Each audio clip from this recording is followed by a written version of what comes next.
The spirit of healing, enveloped in a brilliant blue aura, declares its intent, stating that if it is to receive power, it will offer a worthy price in return. A powerful summoning circle glows intensely with arcane energy as the spirit of healing commands, urging the summoned entity to answer its call right now. Suddenly, Kim Ojin, looking utterly bewildered, finds himself lying in his bed, now inexplicably placed within the glowing magical summoning circle, his eyes wide with shock. The spirit of healing's dragon form is depicted in a simplified, almost stunned, black and white sketch, its eye blank, reflecting a moment of profound confusion. In a parallel, simplified black and white panel, Kim Ojin's face appears equally dazed and bewildered, still lying on his pillow, as if just waking from a strange dream. The spirit of healing's dragon form gazes down at Kim Ojin, still in his bed, questioning if this ordinary-looking human is truly the overwhelming beauty it expected, musing on the strange standards of human beauty. Spirit of healing refocuses, stating that ability is more important than appearance, and reiterates its plea for the summoned one to lend its power. Kim Ojin lies in bed, staring blankly, with the thought that he has finally died. The narrator reveals his identity as a 32-year-old veterinarian. The narrator details Kim Ojin's extensive academic journey, 2 years in pre-vet and 4 in veterinary school, as a professor urgently tries to wake him up, calling him student. After obtaining his license, Kim Ojin endured 3 years as a low-paid veterinarian. In a flashback, a man attempts to abandon a pet, stating he can't afford to raise it, to which Kim Ojin firmly responds, "Sir, this isn't an animal shelter." Outside Kim Ojin's pet clinic, an assistant reports that the signs lights are out again, specifically Kim Ojin's surname, asking if a new one should be ordered. Kim Ojin, however, dismissively tells them to leave it. Back in bed, Kim Ojin is visibly distressed, his eyes wide and bloodshot, as he mutters a stream of profanity, questioning if this miserable existence is truly what life is. Still in bed, Kim Ojin is startled by a strange sound, angrily wondering if his downstairs neighbor is playing guitar again and spoiling for a fight. The spirit of healing, in its full dragon form, sits patiently in the cave while Kim Ojin remains in his bed within the summoning circle, slowly realizing that he has been summoned to another world. Kim Ojin, now sitting up, ponders if he died of a heart attack in his sleep, conceding that, if so, it wouldn't be the worst way to go. Kim Ojin's mind races, overwhelmed by the chaotic reality of his new situation. A freezing cave, a giant talking lizard, a vicious snake, a tempting pile of gold, and a summoning circle that looks like it could call forth the devil himself, all while he's dead and still in debt. Kim Ojin hesitantly asks the spirit of healing what will happen to him now, to which the majestic dragon calmly replies that he simply needs to treat its pet. Kim Ojin inwardly laments that even in death, he's still stuck doing vet work, confirming his belief that this is indeed hell. He imagines the dragon's pet to be a vicious, hellish gatekeeper, like a Cerberus. To Kim Ojin's astonishment, the spirit of healing gently holds a tiny, purple bat-like creature, declaring it its adorable child and asking him to heal it as Kim Ojin flinches from the dust. A close-up reveals the small, distressed purple creature, identified by a system box as Catless, a fruit bat, age unknown, with the trait of being introverted. The small purple creature looks even more anxious as Kim Ojin, still bewildered, internally questions if this is truly just a bat. Kim Ojin holds the creature, looking utterly baffled as the spirit of healing enthusiastically asks for his opinion, wondering if he finds its pet cute. Kim Ojin observes the small creature, noting that just from a glance, it doesn't look good. It appears skinny and drained of energy, surrounded by faint purple wisps. Activating his veterinarian mode, Kim Ojin intently examines the creature, firing off a series of professional questions. Its name, how long it's been raised, and when its symptoms began. The spirit of healing explains that its pet's name is Catless, and it has been raising him for about a week, adding that keeping bats as pets is apparently a trendy hobby among dragons, as shown in a flashback to a dragon pet meetup. Flashback continues, revealing a dragon pet meetup where proud owners boast about their companions. One dragon exclaims, "My Bells knows how to use the bathroom properly," while another chimes in, "Oh my Hazik at home is just the cutest." The spirit of healing, in its majestic dragon form, explains its reasoning, "So I thought, why not try raising one?" It then recounts finding its pet, and right then, bam, I saw this cute little guy stuck at the entrance of a dungeon, so I caught him. It's a bat. Back in the present, Kim Ojin kneels on the rocky ground, gently holding the small purple bat, Catless, as the spirit of healing's massive head looms nearby, observing. Kim Ojin's face contorts in disgust, his internal monologue declaring, "Wow, my second most hated type of pet owner. Yup, this is hell." A system notification highlights his disdain. Ojin's most hated owners. NO. 2 irresponsible owners who adopt pets just because it's trendy. Kim Ojin, still frustrated, manages to ask the spirit of healing. Anyway, the little guy looks pretty skinny. Is he eating well? He then internally muses, no, wait, he hasn't abandoned the bat yet, so I can't snap too hard. The spirit of healing replies, well, not really. He doesn't seem to eat much at all. The spirit of healing, looking somewhat proud despite the bat's condition, explains its feeding attempts. I catch fresh animals every day and feed him their blood, but he won't even touch it. It concludes with a self-satisfied sigh. Guess he takes after me, refined taste and all. Kim Ojin, kneeling with the bat in his hands, is visibly overwhelmed by the spirit of healing's misguided pet care. His posture slumped in silent despair. Kim Ojin cries out in exasperation, SHXX, I'm getting PTSD. The spirit of healing, confused, asks, what's wrong? A system box appears, stating, Ojin's most hated owners. NO, 5 owners who don't bother learning about the pet they brought home.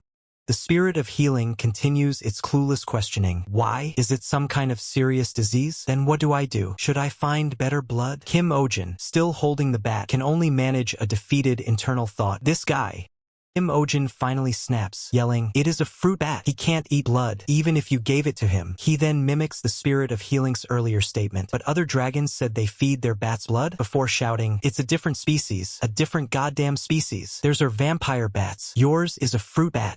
Kim Ojin continues his furious lecture. He can only eat fruit, and you've been starving him for a whole week by giving him blood he can't even eat? The spirit of healing offers a weak defense. It's my first time raising a bat. Kim Ojin retorts, that's why you're supposed to study. If you're going to raise a living being, shouldn't you at least have that much responsibility?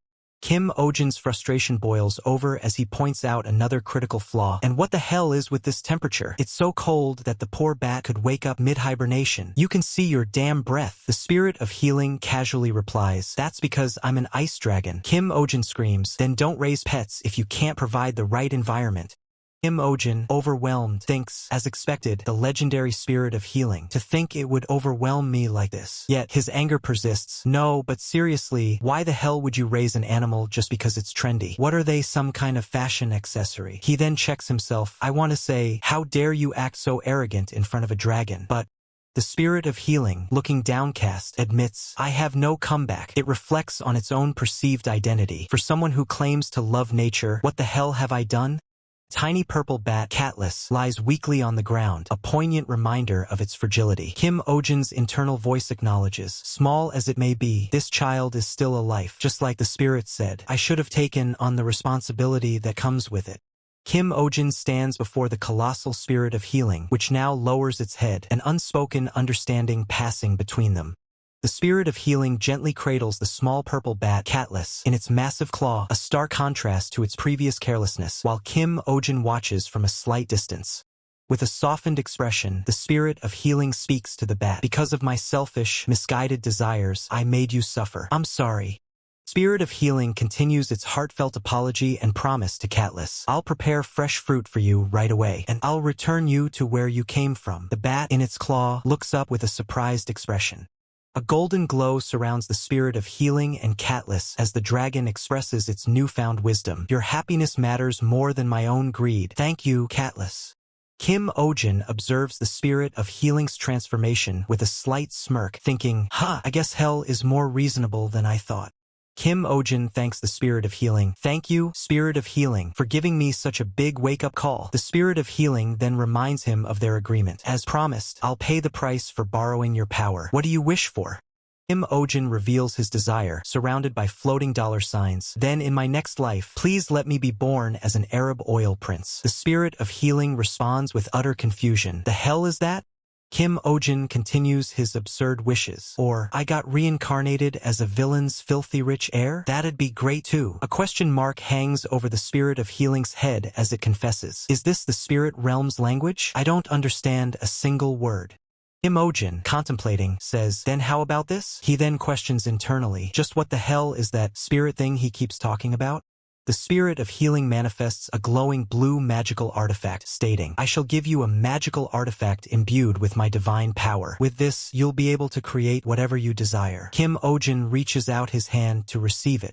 Kim Ojin holds the radiant blue pendant as the spirit of healing explains its condition. However, if you harbor wicked intentions, you won't be able to use it. But I doubt that will be a problem for someone like you. Kim Ojin, now holding the glowing pendant, expresses his gratitude. Spirit of healing, thank you for today. Blue light emanates from him as he prepares to depart. The spirit of healing, radiating with ethereal power, bids Kim Ojin farewell, instructing him, return safely. Kim Ojin is enveloped in streaks of blue light, his face reflecting confusion as he wonders, is this place really the afterlife? Kim Ojin's thoughts race, the blue light still reflecting in his eyes, as he realizes the fantastical nature of his situation, wondering if he's truly experiencing something out of a comic. Surge of desperation ignites within Kim Ojin, his hand reaching out as if grasping for a lifeline, pleading with the mysterious Mr. Dragon to grant his wish for a second chance at life. With a final, urgent shout, Kim Ojin clarifies his ultimate desire, not just to return to life, but to be sent back to the early days of Bitcoin, a chance for true financial redemption. Unaffected by Kim Ojin's frantic pleas, the spirit of healing, in its majestic dragon form, calmly asks if they should go gather some fruit, a stark contrast to Kim Ojin's predicament. A blue light column descends. Powerful surge of purple-blue light erupts, piercing the sky above a quaint town, signaling a significant magical event.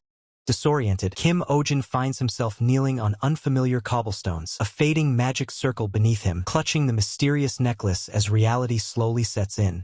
Kim Ojin's face contorts in pure anguish, realizing the monumental opportunity he just squandered, cursing his inability to articulate a more impactful wish. Overwhelmed by regret, Kim Ojin buries his face in his hands, lamenting the missed chances for wealth, a prime plot of land or a soaring stock market. Bitter smile touches Kim Ojin's lips as he chastises himself for his slow thinking, then his expression sours, realizing his grand summoning only yielded a simple necklace.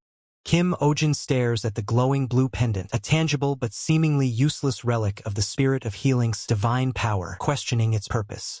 A new wave of frustration washes over Kim Ojin as he realizes the spirit of healing left him with no instructions for the necklace, leading him to label the dragon a scam artist. Suddenly, a gruff voice from off-panel barks at him to move. Massive, burly man, burdened with 2 heavy barrels, glares down at Kim Ojin, demanding to know who dares block the narrow alleyway. Startled, Kim Ojin scrambles out of the way as the burly man, still carrying his load, barks at him to clear the path. Kim Ojin glances around, his expression a mix of confusion and bewilderment at his strange new surroundings. As Kim Ojin tries to process his situation, he overhears a merchant hawking fruit, advertising them as £5 each and super cheap, the mundane commerce a stark contrast to his fantastical journey. Kim Ojin takes in the vibrant, bustling scene of a medieval market filled with merchants, villagers, and the lively sounds of commerce, a world utterly alien to his own. Lost in thought, Kim Ojin is roughly bumped by a passing man who grumbles about the nuisance of people blocking the street. Kim Ojin rubs his shoulder, the physical impact confirming the reality of his surroundings. He questions if this is reincarnation or some form of possession, the implications slowly dawning on him. An aerial view reveals the vast, unfamiliar landscape of a medieval town, prompting Kim Ojin to recall the spirit of healing's promise of sending him home, a promise clearly unfulfilled. A cheerful fruit vendor calls out to Kim Ojin, trying to entice him with her honey-sweet produce, oblivious to his inner turmoil. Kim Ojin, still clutching his necklace, hesitantly asks the vendor for his location. The vendor, noting his odd clothes, deduces he must be a lost traveler. The vendor explains that Kim Ojin is in the Belmore region, south of Baron Doyle's domain, a place known more for its convenient inns and shops than its sightseeing, making it a popular stop for travelers. The vendor asks Kim Ojin about his origin. With a wry smirk, Kim Ojin inwardly curses the dark dragon, then vaguely replies that he's from a place on a whole different level of far away. Vendor, misinterpreting his answer, concludes that Kim Ojin must be from a real backwater town, a comment that clearly surprises him. Suddenly, a fruit stand is violently toppled, sending apples scattering across the cobblestones in a chaotic mess. A massive, fluffy white creature with an impossibly wide maw is seen devouring an entire crate of carrots, leaving a trail of destruction.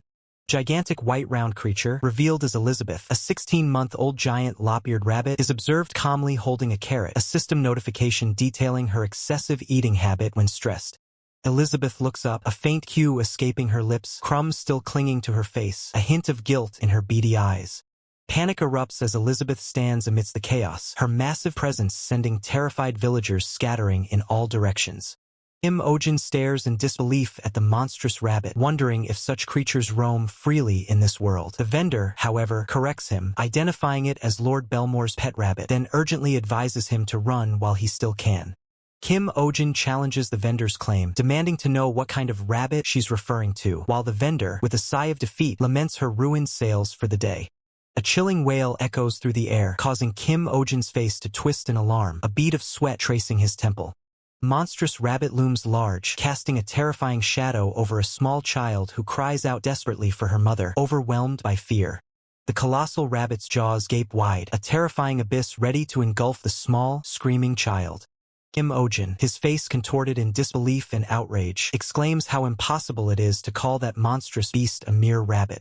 He internally scoffs at the notion, declaring that he's never once heard of someone dying from a rabbit bite as the terrified child looks up at the towering creature.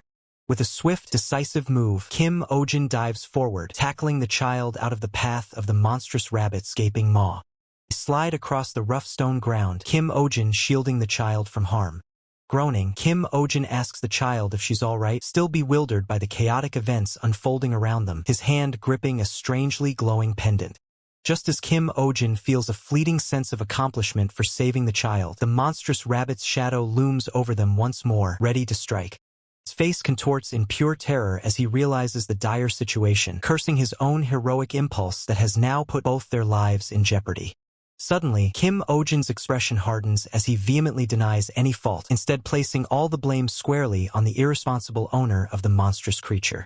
As Kim Ojin's anger boils, the blue pendant he holds begins to glow with an intense, ethereal light.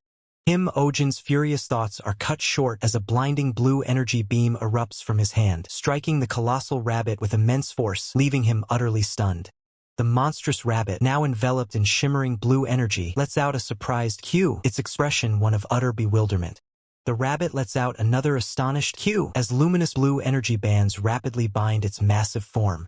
Kim Ojin stares blankly, utterly bewildered by the sudden surge of power from his pendant and the magical restraint he just unleashed.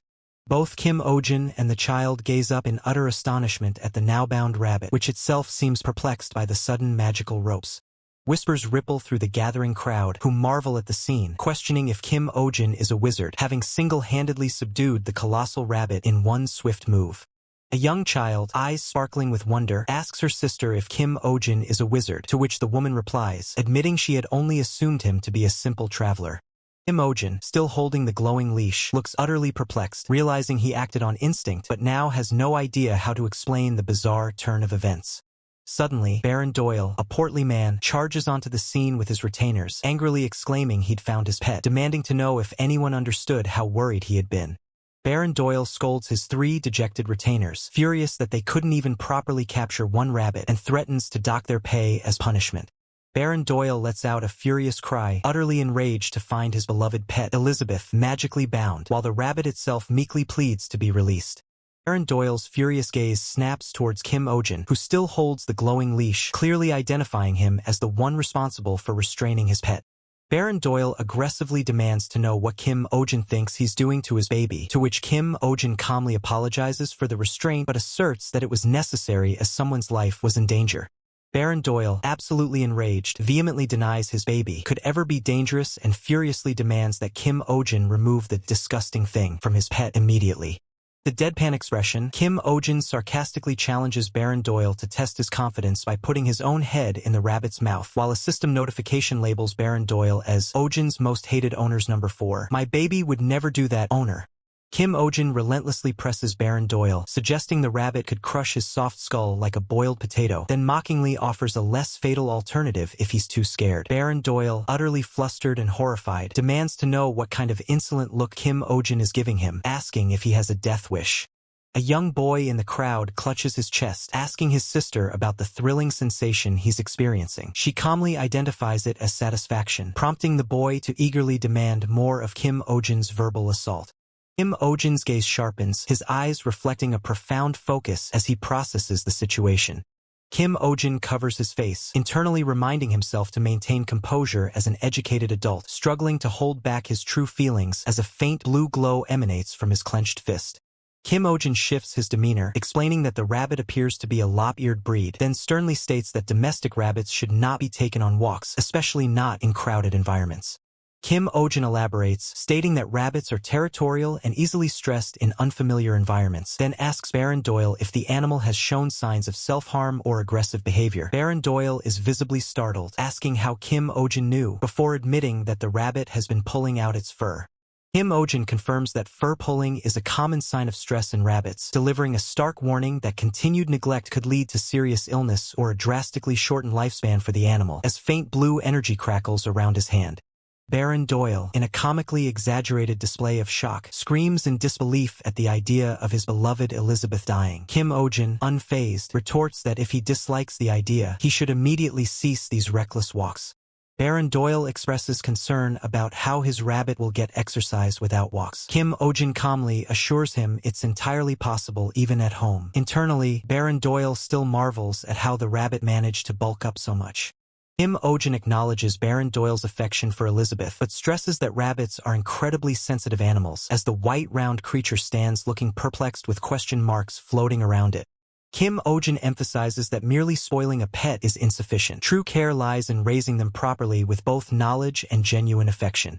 Baron Doyle looks down thoughtfully, a new understanding dawning on him, and remarks that Kim Ojin must possess a profound love for rabbits. Kim Ojin quickly denies having a special love for rabbits, but Baron Doyle, ignoring him, confides that he was always looked down upon for raising rabbits, as it was considered a hobby for noble ladies. Kim Ojin internally questions how noble ladies would even raise such a breed, while Baron Doyle expresses his delight at meeting such a dedicated rabbit enthusiast. Baron Doyle's eyes sparkle with newfound admiration as he eagerly asks if Kim Ojin is in the veterinary profession. Kim Ojin, slightly flustered, vaguely confirms it. Baron Doyle claps his hands decisively, turning to Doyle's retainer 1 and commanding him to bring forth everything they had brought with them. Doyle's retainer 1 offers Kim Ojin a small bag on a tray, humbly stating it's not much but asking him to accept it, then requests that Kim Ojin check on Elizabeth's health periodically. Baron Doyle, filled with remorse, kneels and coos at Elizabeth, apologizing for his ignorance of her struggles, and promises to take her home for tasty hay and rest as his retainers struggle to carry the massive white round creature away. Kim Ojin holds the bag of money, his expression unenthusiastic, muttering to himself that this isn't exactly a place he plans on frequenting. A group of curious townspeople discreetly peek from around corners, their eyes wide with astonishment, having witnessed the entire exchange. Confetti rains down as jubilant townspeople surround Kim Ojin, praising his skill with pets and marveling that he actually managed to send the troublesome lord packing, relieved that their suffering from that damn rabbit might finally end. A grateful woman thanks Kim Ojin, exclaiming that they can finally conduct business in peace, and offers him a special discount on apples. Kim Ojin, looking bewildered, explains that he was just transported there and has no money. The woman dismisses Kim Ojin's concern, reminding him that the Lord just loaded him up with cash, emphasizing that despite his flaws, Baron Doyle certainly possesses wealth. Kim Ojin looks down at his palm, where a single, gleaming gold coin rests, sparkling with an almost magical intensity. Kim Ojin brings the gold coin to his mouth, biting down to test its authenticity, a common practice for verifying precious metals. The woman looks at Kim Ojin with a puzzled expression, gently informing him that what he's holding is, in fact, a gold coin. Kim Ojin's eyes gleam as he holds the gold coin, asking how much a building in the area would cost. The woman, observing his sudden, avaricious glint, questions why his eyes are sparkling so intensely. For candles cast a soft, flickering glow in the darkness, their small flames dancing with an ominous grace, hinting at a quiet yet significant gathering. Kim Ojin, his back to the viewer, addresses a small group, acknowledging their presence. He states that everyone expected has arrived, setting a formal tone. Two young, eager applicants stand by, their expressions hopeful, awaiting whatever is about to unfold. Their innocence contrasts with the underlying tension. Man with wavy purple hair, a sinister smirk on his face, stands beside the hooded silver-haired woman. He expresses a desire for one of them to be chosen, his words carrying an unsettling implication. Kim Ojin sits, his head bowed, hands clasped, as he asks if they should begin, his posture suggesting a heavy decision weighing on him. His eyes, sharp and determined, rise from beneath his brows. Kim Ojin declares that this is a game of life and death, hinting at the gravity of the situation. Transitioning back, a jovial, mustached man asks Kim Ojin about his plans to settle in the area, offering him any necessities like a house, money, or land. The mustached man proudly gestures towards a grand, multi-story building, declaring it is now Kim Ojin's. Kim Ojin stares in awe, utterly surprised by the generous offer. Kim Ojin, eyes wide with delight, muses on the importance of connections in life and expresses his newfound affection for the benefactor. Inside his new home, shelves are filled with quirky rabbit-themed decor and items, reflecting an unexpected aesthetic choice. Kim Ojin dusts the shelves, a large white round creature sitting nearby, as he notes the abundance of rabbit supplies but dismisses it content that everything is free. Wearing a face covering, Kim Ojin continues cleaning, pondering his next move to make his new shop a booming success. He reflects on his lack of information about this new place, especially concerning the dark dragon, whom he needs to find to return home. Kim Ojin holds up a hiring notice for Kim Ojin Animal Hospital, realizing he needs to hire someone knowledgeable about the area, perhaps even a technician. Kim Ojin sits at a desk, ready to interview, instructing the applicants to introduce themselves starting from the right. A nervous "why yes" echoes in response. First applicant, Thomas, enthusiastically introduces himself as the second son of a large family, boasting about his righteous character and strong physique from his upbringing. Kim Ojin, unimpressed, jots down notes, thinking these candidates lack personality and that he might be too old-fashioned. The second applicant, Philip, greets Kim Ojin, explaining his family has been in the animal-related business for generations, prompting Kim Ojin to ask about the specific work. Philip proudly reveals his family runs a butcher shop, holding up a gleaming cleaver, and boasts about his extensive experience handling animals and his unique knife skills. Kim Ojin quickly writes number 2, call the police on his notes, clearly disturbed by Philip's profession and presentation. Kim Ojin reflects on the need for caution when hiring, noting the strange individuals in this world, before calling for the third applicant to introduce themselves. Third applicant, a man with wavy purple hair, stares with a terrifying, wide grin, making Kim Ojin internally comment that he looks like he's already chopped someone up. Kim Ojin, trying to suppress his judgment, reminds himself not to judge by appearance and asks the nervous applicant what brought him to apply. The purple-haired man's face distorts further into a manic expression as he excitedly claims Kim Ojin is a famous wizard he's been desperately searching for, begging to be used as a doormat. Kim Ojin, his expression utterly exasperated, silently vows to judge people by their appearance from now on, completely overwhelmed by the bizarre encounter. The purple-haired man lunges forward, shouting "Magic, magic," while Kim Ojin recoils, nervously asking why he's coming closer. The silver-haired woman watches from her seat. The silver-haired woman, visibly distressed, warns the man to stay away, repeating her command with increasing urgency, while another unseen voice asks when it's their turn. Kim Ojin is caught in the purple-haired man's frantic embrace, screaming for help and questioning if this is truly the time for such antics. Kim Ojin's face is a mask of panic and confusion as he contemplates if he should clean this up, seeking affirmation with a desperate yes. Suddenly, the silver-haired woman delivers a powerful punch to the purple-haired man's face, sending him reeling, as Kim Ojin stares in stunned disbelief. Purple-haired man crashes to the ground, utterly defeated by the sudden, overwhelming strike. The silver-haired woman calmly introduces herself, stating, "My name is Selena." Selena, unfazed by the chaos, states her credentials. "I'm a roaming animal expert and can even perform basic treatments." Kim Ojin, holding up a perfect score, declares, "In short, I'm experienced. You're hired."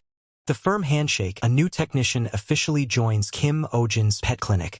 The sun rises over the peaceful, rustic town, promising a new day for the newly established clinic. Bathed in warm sunshine, Kim Ojin savors the comfort of his cozy new workplace, but a thought lingers. His contentment quickly fades as he realizes his new technician is a no-show, leaving him feeling utterly abandoned at 12:50 p.m. He curses under his breath. Kim Ojin sighs, admitting he might have hired her a bit too hastily yesterday, and wonders aloud, where should I post a new job ad? A knock at the door catches Kim Ojin's attention, and he muses, oh, looks like the former technician is here. With a wide, welcoming smile, Kim Ojin opens the door, asking, "Hi, did you have a nice lunch?" Elf man, with a cheerful demeanor, replies, not yet. Should I have eaten first?" Kim Ojin stares, bewildered, and asks the stranger, "Who are you?" The clear blue sky overhead seems to reflect Kim Ojin's sudden change in demeanor as he enthusiastically invites the new customer inside. Yes, please have a seat right here." Kim Ojin, beaming with hospitality, asks, "Would you prefer water or tea?" The elf man readily replies, "Oh, tea please." Kim Ojin quickly assures him, "All right, just a moment." Pouring tea with a triumphant grin, Kim Ojin celebrates his first customer at the second branch, exclaiming, "Finally, the first customer at the second branch, the first step toward paying off debt." With fierce determination in his eyes, Kim Ojin vows, "All right, this time I'll succeed for sure." He adds, "I've analyzed all the loss factors from the first branch. In his white coat, Kim Ojin examines the dog, noting the front paw wound has been treated well. He continues, but it looks like there's a buildup of tartar, so you'll need to brush its teeth regularly. Dog's owner grumbles, finding the idea of brushing its teeth a pain. Kim Ojin, with a terrifyingly cheerful smile, sarcastically suggests, exactly, why bother? Let the tartar pile up, let the gums swell, let the teeth all fall out, just live with it. He presses further, then, do you not eat either because that's a hassle? He continues his dark humor, you must not breathe either, since that's too much trouble. Why not just go ahead and leave for the afterlife? The horrified owner quickly concedes, I'll brush them. Kim Ojin clutches his phone, staring at the scathing visitor reviews for his clinic, each one a painful reminder of his past failures. He wonders, why? Kim Ojin declares with renewed resolve, but this time, I'll absolutely win people over nicely and get into their wallets. He then asks the elf man, so, where's the pet you brought in for treatment?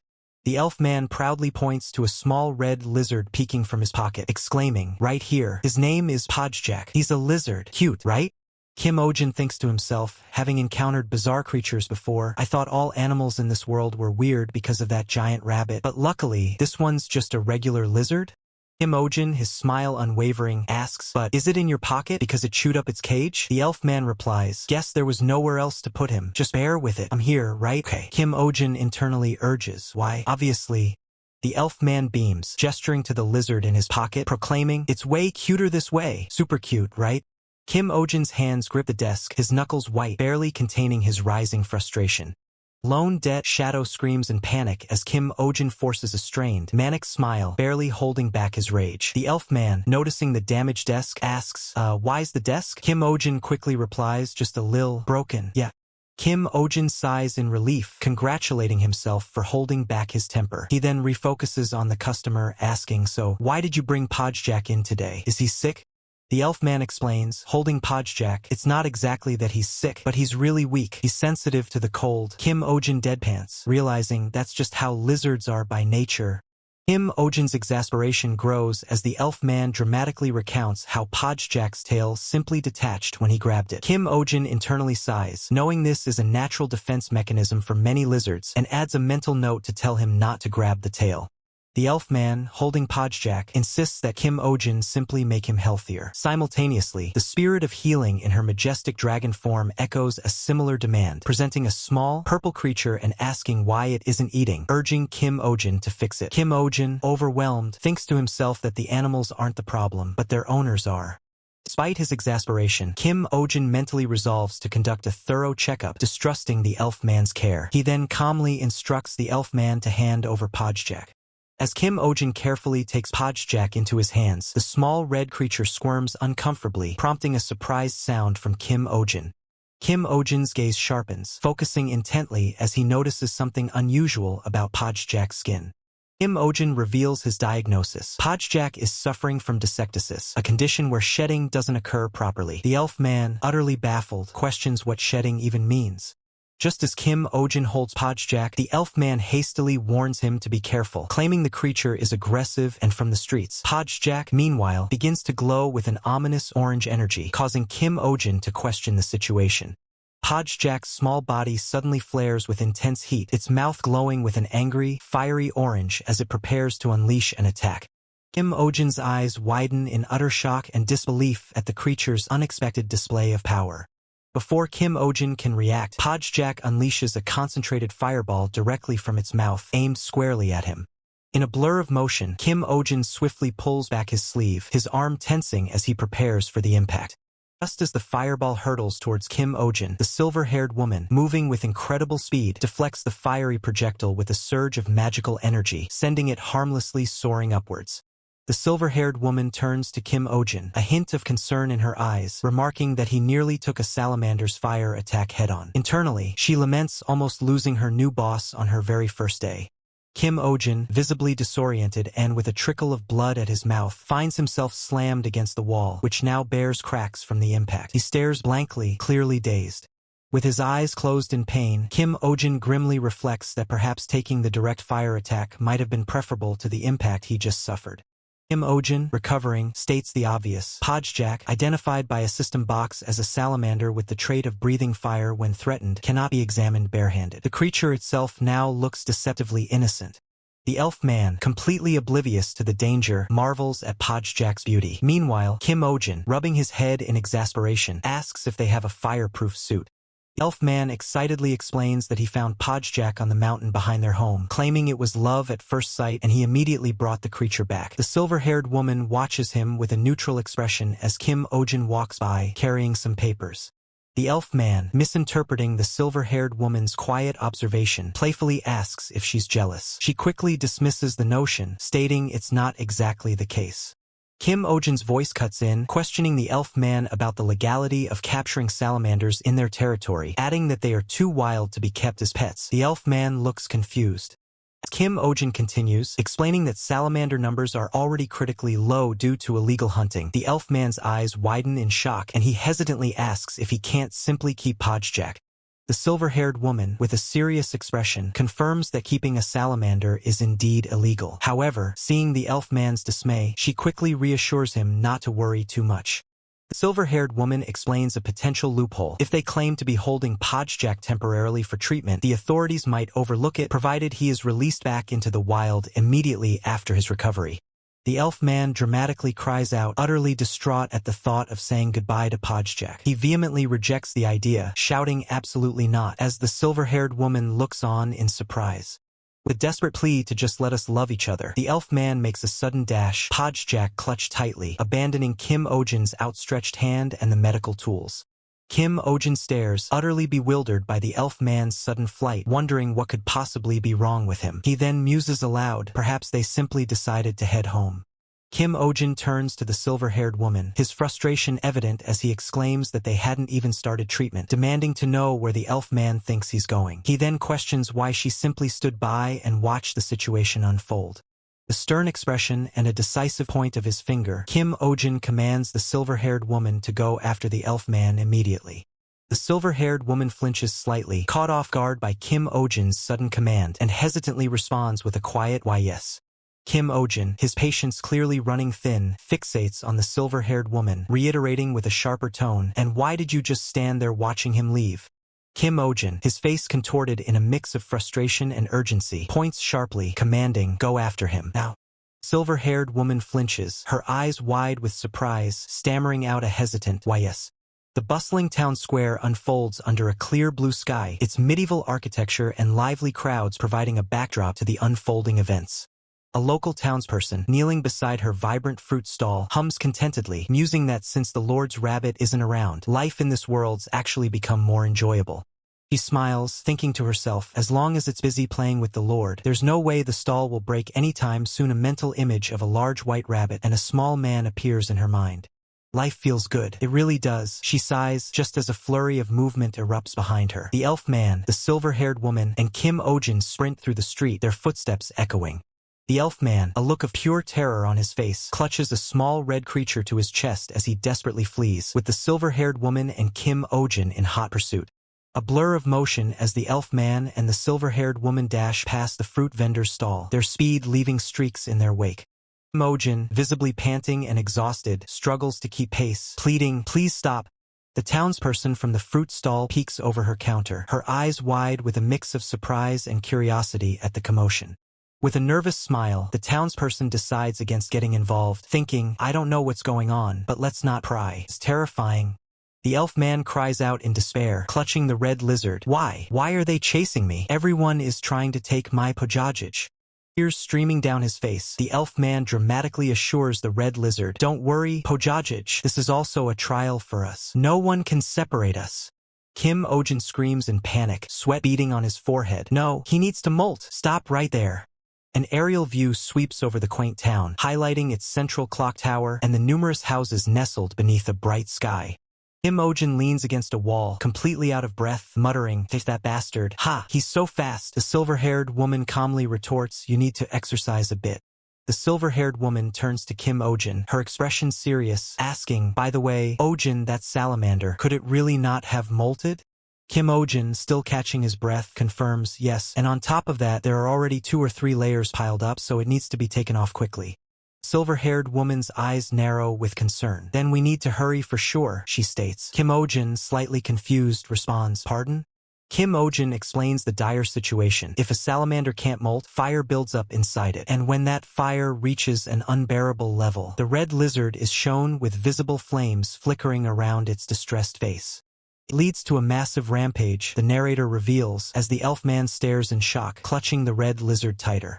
Kim Ojin emphasizes the gravity of the situation, stating, the salamander's rampage is dangerous. It could turn this entire area into ruin, not just its owner. Kim Ojin's expression hardens with worry and resolve, the sparkling background highlighting the intensity of the moment. Safely inside a house, the elf man closes the wooden door, sighing in relief and hoping, all right, they probably won't follow me home, right? Inside his cozy home, the elf man beams at the red lizard perched on his table, declaring, we're good now, Pojajij. See, no one can separate us. Overjoyed, the elf man exclaims, I must commemorate this moment with a song. He then looks around, wondering, where's the paper? Oblivious to the red lizard's intensifying distress, now visibly glowing with internal fire, the elf man declares, inspiration has struck. This will be a masterpiece. Let's announce this century's love in song. The elf man strums his instrument, singing Sala Sala Sala Sala, oh yeah, power of love, while the red lizard on the table continues to glow ominously. The red lizard's face glows with an unbearable heat, its expression contorted in fury, as the elf man's oblivious lovey-dovey echoes in the background. Elfman grins, completely unaware of the impending danger, asking the furious red lizard, haha, what do you think, Pojajij? Just as the elfman finishes his casual remark, a blinding, fiery explosion erupts directly behind him, signaling immediate danger and impact. The elfman collapses to the ground, groaning in pain as the shockwave hits him. Scrambling back to his feet, the elfman looks around in utter confusion, questioning, what's this? He spots the red lizard, Pojajij, engulfed in flames amidst the raging fire, and demands, Pojajij, what happened? Did you do this? The elf man approaches cautiously, his concern evident as he asks, what's wrong? Are you angry about something? Even so, how could you set a fire like this? Extends a hand towards the red lizard, urging it, it's dangerous, so let's get out quickly. The red lizard continues to burn with an intense, uncontrolled energy, its rage still palpable. With a determined expression, the elf man reaches out again, insisting, come on. Suddenly, the elf man's eyes widen in shock as he realizes the red lizard is actively attacking him. He recoils in disbelief, muttering, no, Pojajij wouldn't shoot fire at me. Kim Ojin intervenes, expertly grabbing the rampaging red lizard in his hand, which still glows with fiery energy. Kim Ojin shouts, his face etched with concern, Miss Selena, did the rampage mean that it attacks people too? The silver-haired woman, comforting the elf man amidst the flames, confirms it has completely lost its reason. If we leave it like this, it will breathe out an even bigger fire, so we need to calm it down. Kim Ojin struggles to contain the red lizard, which thrashes wildly in his grip, and questions, calm it down? With what power? The red lizard continues to emit sparks and glow with intense heat as Kim Ojin ponders. At the very least, a glowing blue pendant, adorned with small wings, suddenly appears, emitting a soft, ethereal light. Kim Ojin, holding the glowing pendant, has a sudden realization, exclaiming, we should have a fire extinguisher. His eyes widen as the solution clicks into place, a simple yet profound, Kim Ojin immediately utilizes the magical spray bottle, aiming a stream of cool energy at the fiery red lizard. White round creature, held by Kim Ojin, looks up in confused wonder as the spray takes effect. A powerful burst of light erupts from the spray, effectively dousing the red lizard's fiery rampage. Kim Ojin observes the now calm red lizard and the spray bottle, musing, this necklace is pretty useful, huh? Small fires still flicker across the wooden structure, remnants of the red lizard's fiery outburst. The silver-haired woman confirms it has been somewhat suppressed, then turns to the elf man, asking with concern, are you okay? The elf man looks up, still processing the situation, and repeats, rampage? Silver-haired woman explains, that's it. Otherwise, Pojajij wouldn't have attacked me. If it doesn't molt, it ends up like this. Kim Ojin, holding the now calm red lizard, declares with a bright smile, yeah, it's good I realized it now. I can take better care of it from now on. The silver-haired woman, however, eyes him with a skeptical thought, is he serious? Kim Ojin turns to the elf man, a hint of exasperation in his voice, asking, is that all you have to say about this situation? The elf man responds with a confused, huh? The elf man, still smiling obliviously, reassures him, please don't worry. My feelings for Pojajij haven't changed. We can rebuild the house. Kim Ojin's face contorts in pure frustration as he shouts, we can rebuild the house, you say? If it had gone on longer, the neighbor's house would also have burned, and people could have been hurt. Elfman, still reeling from Kim Ojin's outburst, tries to defend himself, asking if it's not enough that everyone is okay. He stammers that he'd promised to take better care of it from now on, questioning if his current care even matters. Kim Ojin, utterly exasperated by the situation, buries his face in his hand, letting out a heavy sigh of disbelief. Holding the innocent white round creature, Kim Ojin sternly lectures them about the dangers of recklessly raising wild animals, emphasizing that they belong in their natural environment.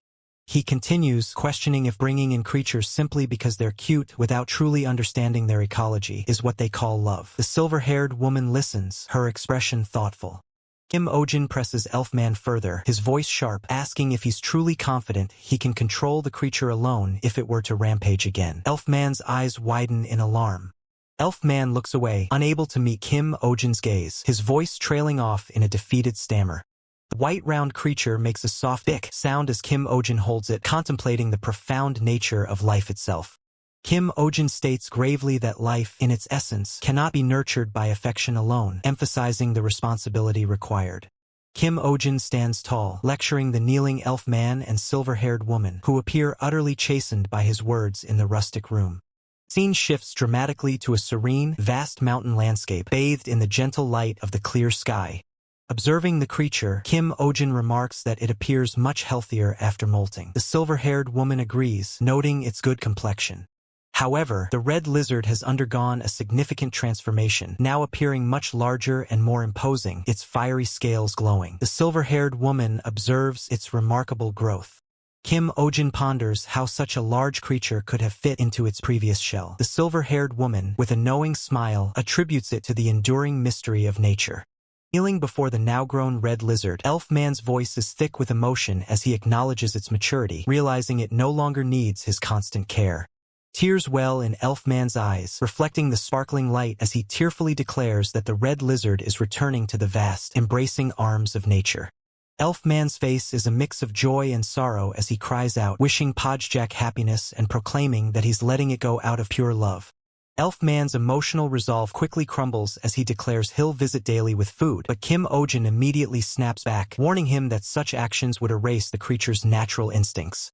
As the red lizard's tail disappears into the foliage, Elfman, still crying, waves goodbye, whispering that they will always be together in his heart. The red lizard sprints away, embracing its newfound freedom, leaving a heartbroken Elfman screaming Podjack after it. Elfman sobs, lamenting that the red lizard left without a proper goodbye. The silver-haired woman attempts to comfort him, explaining that salamanders don't inherently recognize a master. With a cheerful thumbs up, the silver-haired woman bluntly suggests the creature likely saw him as merely a slave who provided food. Elfman's wails intensify, questioning if that's truly her idea of comfort. Kim Ojin adds insult to injury, dryly suggesting the creature might have seen him as a slave who merely cleaned up after it, as Elfman continues to wail. Perched atop a rock, the red lizard unleashes a powerful roar as a spectacular burst of fiery energy erupts into the sky, marking its true awakening. The trio looks up in stunned silence, Elfman letting out a small, bewildered "huh" as they witness the magnificent display. Sky above them explodes with a vibrant, dazzling array of fireworks, painting the heavens with brilliant colors. Elfman's eye reflects the stunning spectacle, his golden iris gleaming with the light of the exploding colors. Kim Ojin and the silver-haired woman gaze upwards, mesmerized by the ongoing fireworks display, their faces illuminated by the magical light. Elfman weeps tears of joy and snot, utterly overwhelmed by the red lizard's power, exclaiming its amazing nature. A system notification confirms, first patient, salamander, treatment complete. The scene concludes with a lively shot of a town square, bustling with people, musicians, and children, a testament to the peaceful life now possible. Lively town square's melody continues as a gloved hand plucks the strings of a lute, the clear notes resonating through the festive air. The bard, Roisha, performs with fervent energy, singing of himself as a wizard, claiming divine intervention brought them together, and how he defeated the Lord's rabbit and awakened the poet's eyes. The Starlight Children's Choir joins in, praising his love for animals, likening his touch to a mythical healing spirit, a mother's gentle hand. Roisha continues his animated performance, proclaiming himself a walking panacea, an elixir, even alcohol. He then calls for a gem solo from the artist, Bobblehead, whose rhythmic beats fill the square. Amidst the crowd, the silver-haired woman observes that Roisha is quite a known bard in the area, while Kim Ojin, looking unimpressed, questions if this chaotic performance truly qualifies as a bard's art. Kim Ojin silently wonders what could possibly be achieved with such a messy song, as the surrounding crowd enthusiastically praises the new tune and eagerly asks about the wizard it describes. Despite his initial skepticism, Kim Ojin finds himself surprisingly moved, clutching a sign for genius artist Roysha as golden coins shimmer around him. He thinks to himself that this is truly what music is, admitting it's the first time he's been so touched by a performance. The tranquility is abruptly broken as frantic shouts erupt from outside, demanding to know when the doctor's office will open, pleading for immediate treatment. As the desperate cries for the doctor continue, the silver-haired woman turns to Kim Ojin with a concerned expression. Overwhelmed, Kim Ojin asks if he can simply resign from his duties. The crow's caw echoes through the clear sky, soaring over the building that houses the overwhelmed veterinarian. A seemingly endless line of patients, both human and animal, snakes around the building, testament to the doctor's overwhelming popularity. A man with unsettling purple hair and a chilling smile declares a patient's examination complete. Cheerful woman, holding a small creature, instructs her patient to return next week for a progress check. Meanwhile, a visibly exhausted Kim Ojin privately muses that the patient might not even survive until then. As an off-panel voice advises to earn while one can, Kim Ojin, looking utterly drained, silently agrees that at this rate, one should truly live while they can. He then calls for the next patient with a sigh.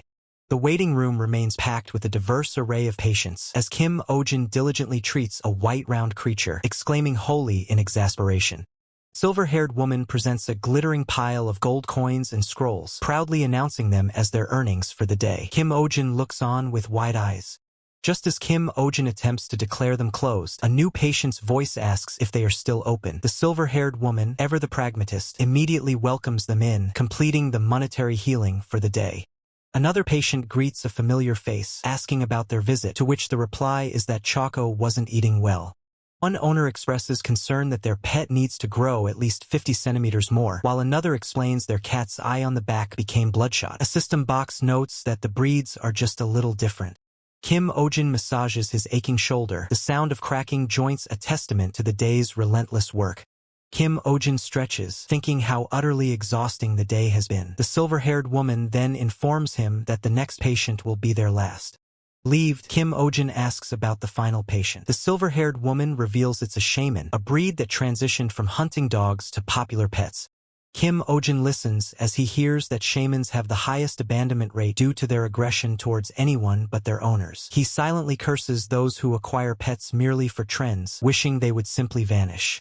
The silver-haired woman warns Kim Ojin to be careful, detailing how the shaman can grow as tall as a human torso, with claws and teeth sharp enough to pierce a wild boar's hide. As a new patient greets them, Kim Ojin muses that it sounds like a fierce dog breed indeed. From its cage, a small, fluffy white creature, identified as Chukyu, a 2-month-old shaman dog with the trait highly loyal, lets out a soft cry. The silver-haired woman clarifies, mentioning she forgot to add that the shaman is only 3 months old. The patient explains that the creature has been limping since yesterday, asking if it's hurt. Kim Ojin, however, stares in disbelief, questioning where its legs even are. Kim Ojin, with a look of mild confusion, offers to examine the unusual creature. Kim Ojin examines the creature, pondering that a 3-month-old's joints should typically be fine, a hint of concern in his expression. Kim Ojin's concern turns to action as he carefully extracts a tiny thorn from the creature's paw, a small bayou sound escaping the animal. Holding up the extracted thorn with his tweezers, Kim Ojin reassures the white round creature that its minor injury is now resolved. As Kim Ojin prepares to disinfect the wound, the white round creature lets out a relieved "bah," its fluffy form expressing joy. Kim Ojin observes the fluffy white round creature, musing internally that it truly resembles a soft ball of wool. A faint, content smile graces Kim Ojin's lips, a rare moment of peace after successfully treating his patient. Silver-haired woman watches Kim Ojin with a calm, observant gaze, noting his subtle change in demeanor. In the bustling background of the clinic, a cheerful assistant carries a box, diligently performing their duties. Kim Ojin, visibly exhausted, slumps onto the table, declaring that the day's arduous work is finally complete. The silver-haired woman remarks that Kim Ojin seemed happy, prompting a surprised "huh" from him as he lifts his head slightly. The silver-haired woman presses him, asking if his happiness stemmed from finding the puppy cute or simply because his work was finally over. Kim Ojin questions her curiosity, to which she explains her fascination with his rare, non-monetary happiness, causing him to accuse her of rudeness. Kim Ojin elaborates, stating that his good mood was simply due to none of the day's patients being seriously injured. The narrator reflects on the harsh reality of being a vet, constantly witnessing the suffering of sick animals as a bandaged creature rests in its cage. The narrator continues, explaining how Kim Ojin's empathy caused him profound pain, leading him to attempt emotional detachment, yet struggling to maintain it. A woman arrives to pick up her pet, Mingming, and Kim Ojin, with a thinly veiled sarcastic tone, welcomes back the guardian who abandoned their sick pet for a month-long vacation. The narrator reveals that such irresponsible guardians made Kim Ojin more prone to scolding them. He then announces its closing time as the silver-haired woman notes the darkening sky. Kim Ojin comments on the busy day, then urges the silver-haired woman to hurry with her tasks if she wishes to leave promptly. As the sun begins to set, Kim Ojin notices a frantic white-haired old man peering in through the window, his expression filled with alarm. The white-haired old man desperately calls out Kim Ojin's name, pleading for help with wide, panicked eyes, his face pressed against the glass. Kim Ojin, startled by the man's distress, asks the silver-haired woman if she can perform exorcisms, wondering if physical attacks would be effective, as the old man continues to call his name. White-haired old man screams that it's coming in, reaching out to Kim Ojin, who leans towards the window in concern, a question mark hanging in the air. With a sudden motion, Kim Ojin pulls the white-haired old man through the window, eliciting a surprised "oh" from himself at the unexpected turn of events. With surprising speed, Kim Ojin drags the white-haired old man away from the window, both figures rapidly disappearing into the distance. Silver-haired woman stands by the window, a quiet "oh" escaping her lips as she watches them vanish into the fading light. Amidst a picturesque sunset over rolling hills, the white-haired old man's frantic cries for Kim Ojin echo across the serene landscape. Kim Ojin lies sprawled on the ground, seemingly exhausted, as the white-haired old man kneels beside him, profusely apologizing. White-haired old man scolds Kim Ojin for being so out of shape he couldn't even climb a hill, to which Kim Ojin weakly retorts for him to shut up. Still recovering, Kim Ojin, confused, asks the white-haired old man who he is, noting he doesn't seem like a ghost. The old man then realizes he forgot to introduce himself. Introducing himself as Schwein, an administrative civil servant of the territory, the white-haired old man begins to explain the urgent reason for dragging Kim Ojin here. Schwein dramatically bows, once again calling out Kim Ojin's name, excitedly exclaiming that he heard Kim Ojin even managed to calm down the Lord's rabbit. The white-haired old man desperately pleads with Kim Ojin, asking if he can catch a stray dog. The silver-haired woman firmly states that they are not an animal rescue team, a sentiment Kim Ojin echoes, clarifying that he's a veterinarian who treats animals, not captures them. Kneeling in desperation, the white-haired old man insists Kim Ojin is their only hope, revealing their dire lack of time, as Kim Ojin silently wonders how this situation escalated. The silver-haired woman questions the urgency as the white-haired old man explains that 2 months ago, a stray animal took over a crucial spot on the mountain. The white-haired old man clarifies that the animal's presence obstructs their planned trail, and despite their attempts, it's too fast to catch. Construction is set to begin the day after tomorrow, adding immense pressure. Kim Ojin, his face etched with concern, asks about the consequences if the animal cannot be caught. White-haired old man reveals the grim truth. If capturing it is deemed too difficult, troops will be dispatched. Kim Ojin's eyes widen in shock as the white-haired old man delivers the chilling news. The animal will be immediately killed. Against a backdrop of a dramatic, cloudy sky, the white-haired old man reiterates their desperate plea, emphasizing that they truly have no time left. The white-haired old man's voice rings out, a desperate cry for help, as Kim Ojin and the silver-haired woman look on. Kim Ojin remains silent, deep in thought, considering the heavy implications of the request. Breaking his silence, Kim Ojin asks for the current location of the dog, a subtle shift in his stance. Kim Ojin admits he's a veterinarian, not an animal capturer, but states he needs to at least see the dog to understand the situation. White-haired old man's face lights up with relief and excitement, confirming the dog is just a bit further up the trail. Kim Ojin insists he's only checking it out, not committing, but the silver-haired woman's thought bubble reveals her certainty that he's already decided to help. As they walk, the white-haired old man points ahead, explaining that the creature always stays in the specific spot and never leaves. Both the silver-haired woman and Kim Ojin look ahead with serious expressions, sensing something ominous. A guttural growl echoes, revealing a menacing mouth filled with sharp teeth. Kim Ojin, surprised, addresses the silver-haired woman, asking if the creature is what he thinks it is, to which she simply confirms with a "yeah." The silver-haired woman identifies the growling creature as a shaman, a large, shaggy white beast with matted fur and visible wounds. The silver-haired woman reminds Kim Ojin that shamans are trendy, and many people raise them. The shaman growls menacingly as Kim Ojin, the silver-haired woman, and the white-haired old man stand before it, assessing the situation. Kim Ojin reflects that the shaman has been in this state for 2 months, surmising that it hasn't eaten properly during that entire time. A piercing screech rips through the air, emphasized by the dramatic sky, hinting at a new, unseen threat. The screech continues, and Kim Ojin, along with his companions, looks up in surprise, wondering about the source of the unsettling noise. As a rustling sound indicates movement nearby, Kim Ojin speculates whether a monster is approaching, his gaze fixed on the ground. The rustling intensifies, revealing not a monster, but a fierce white wolf-like creature, baring its fangs and snarling aggressively, its growls echoing through the air. The creature charges forward with a rapid dash, its snarls growing louder as Kim Ojin turns, startled by the sudden, aggressive movement. An instinctive hand reaches out, attempting to grasp or block as the threat rapidly closes in, a swift motion indicating a desperate reaction. Silver-haired woman swiftly pulls Kim Ojin along, urgently declaring that the situation is dangerous as they flee from the pursuing creature, its legs visible just behind them. The silver-haired woman chastises Kim Ojin, explaining that turning one's back and running from an aggressive dog is the worst possible action, to which a panicked Kim Ojin retorts, asking if he should just let it bite him to death.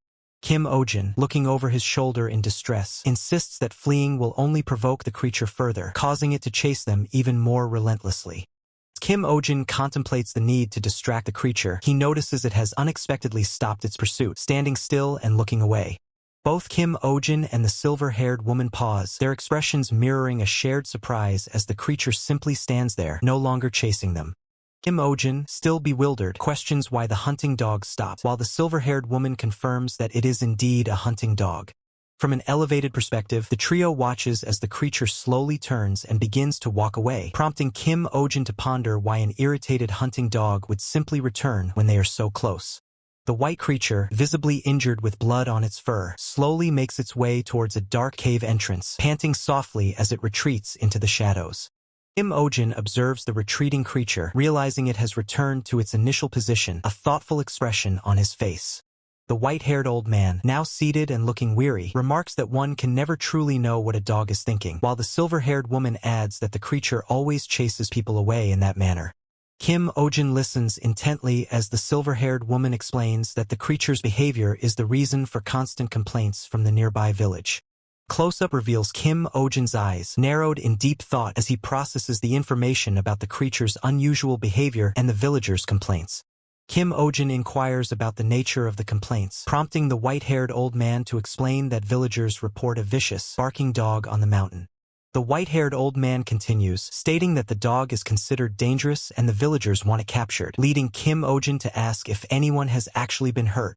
White-haired old man looks surprised by Kim Ojin's question, confidently asserting that people have, of course, been hurt. However, the white-haired old man's expression shifts to one of uncertainty, a pause hanging in the air as he hesitates to elaborate.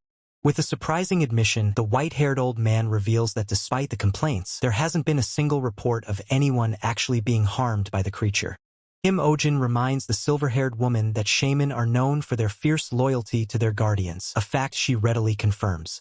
The silver-haired woman's eyes widen slightly, a hint of intrigue in her expression as she asks Kim Ojin if he has figured something out about the creature. Sky transforms from the fading light of dusk to the deep blues and purples of twilight, signifying the passage of time. A new day dawns, heralded by a brilliant blue sky dotted with fluffy white clouds, the sun shining brightly overhead. They arrive at a bustling village adorned with colorful banners, which is revealed to be the closest settlement to the mountain where the creature resides. The silver-haired woman questions why they have come to the village instead of pursuing the dog, to which Kim Ojin explains their new mission is to locate its former owner. The silver-haired woman expresses her surprise at the shift in objective, suggesting they simply capture the stray with a baited trap, given their time constraints. Kim Ojin, looking out at the village, deduces that mere food would likely be insufficient to lure the creature, given its circumstances. Silver-haired woman questions Kim Ojin's reasoning, prompting him to explain that the creature's emaciated state suggests a deeper problem than simple hunger. Kim Ojin turns, a determined look on his face, emphasizing that the creature is a hunting dog, implying its loyalty and purpose are far more complex than just sustenance. The silver-haired woman, her expression thoughtful, states that the creature's loyalty extends beyond mere hunger, implying a deeper, more significant purpose. A cheerful old man, waving goodbye, promises his swift return as he walks away into the dense, green forest. The old man instructs his loyal white dog to be a good boy and protect the area, to which the obedient canine responds with an eager woof. A close-up on the silver-haired woman's eye reveals a moment of deep reflection as she acknowledges that similar heartbreaking situations existed in her own world. Kim Ojin's face twists in a furious snarl as he condemns trash humans who abandon their dogs, vowing to find the owner, punch him first, then bring him back with them. An aerial view sweeps over the quaint, bustling town, underscoring Kim Ojin's resolve that the owner must witness how the abandoned dog is now living.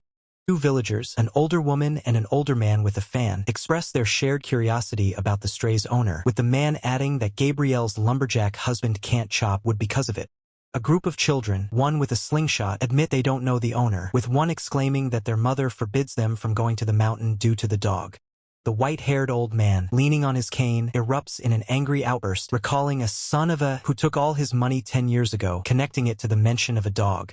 Kim Ojin sits slumped against a wooden building, a silent moment of contemplation, as the silver-haired woman stands beside him, observing the scene. Kim Ojin speculates that the owner might not be from this village, while the silver-haired woman grimly confirms that one thing is clear: everyone here despises the stray. Kim Ojin questions how no one could possibly know the owner, as the silver-haired woman clarifies that the villagers simply don't have that information. A woman with long brown hair approaches, directly asking if they are looking for the stray's owner, noting they are the first to inquire about Jake SSI. Kim Ojin's eyes widen in surprise as he immediately demands, "You know the owner?" A simple, secluded house stands amidst a clearing, surrounded by a dense forest, hinting at a life lived far from the village's hustle. As they walk along a dirt path, the brown-haired woman explains that Jake SSI lives quite far from the village, which is why the locals don't truly know him. Kim Ojin questions if Jake SSI lived alone with the dog out here, but the brown-haired woman quickly corrects him, indicating that's not the right door. Confused, Kim Ojin utters a "huh" as the brown-haired woman extends her hand, gently redirecting him and stating, "Jake is this way." A sudden close-up on Kim Ojin's wide, shocked eyes reveals a profound and dawning realization. The path leads to a solitary gravestone in the forest, and Kim Ojin, his voice laced with disbelief, acknowledges the grim reality. "But that's a grave." With a sorrowful expression, the brown-haired woman reveals that Jake SSI passed away 2 months ago in a landslide, describing him as a warm person despite his solitary life. Kim Ojin, his gaze lowered in thought, repeats, "2 months ago, you say?" as the brown-haired woman confirms, explaining she held the funeral herself since he had no family. The brown-haired woman continues, lamenting how everyone blames the dog's owner, but clarifies that Jake SSI never truly abandoned his loyal companion. Kim Ojin stands before the gravestone, his back to the viewer, as the tragic truth settles in. Jake SSI simply couldn't return to his beloved dog. Brown-haired woman recounts her failed attempts to bring the dog back, then, looking hopeful, addresses Kim Ojin, mentioning the dog by its name, Max. A tender memory flashes, showing the old man affectionately petting Max and offering him a treat, as the brown-haired woman's plea echoes, asking for help for the loyal dog.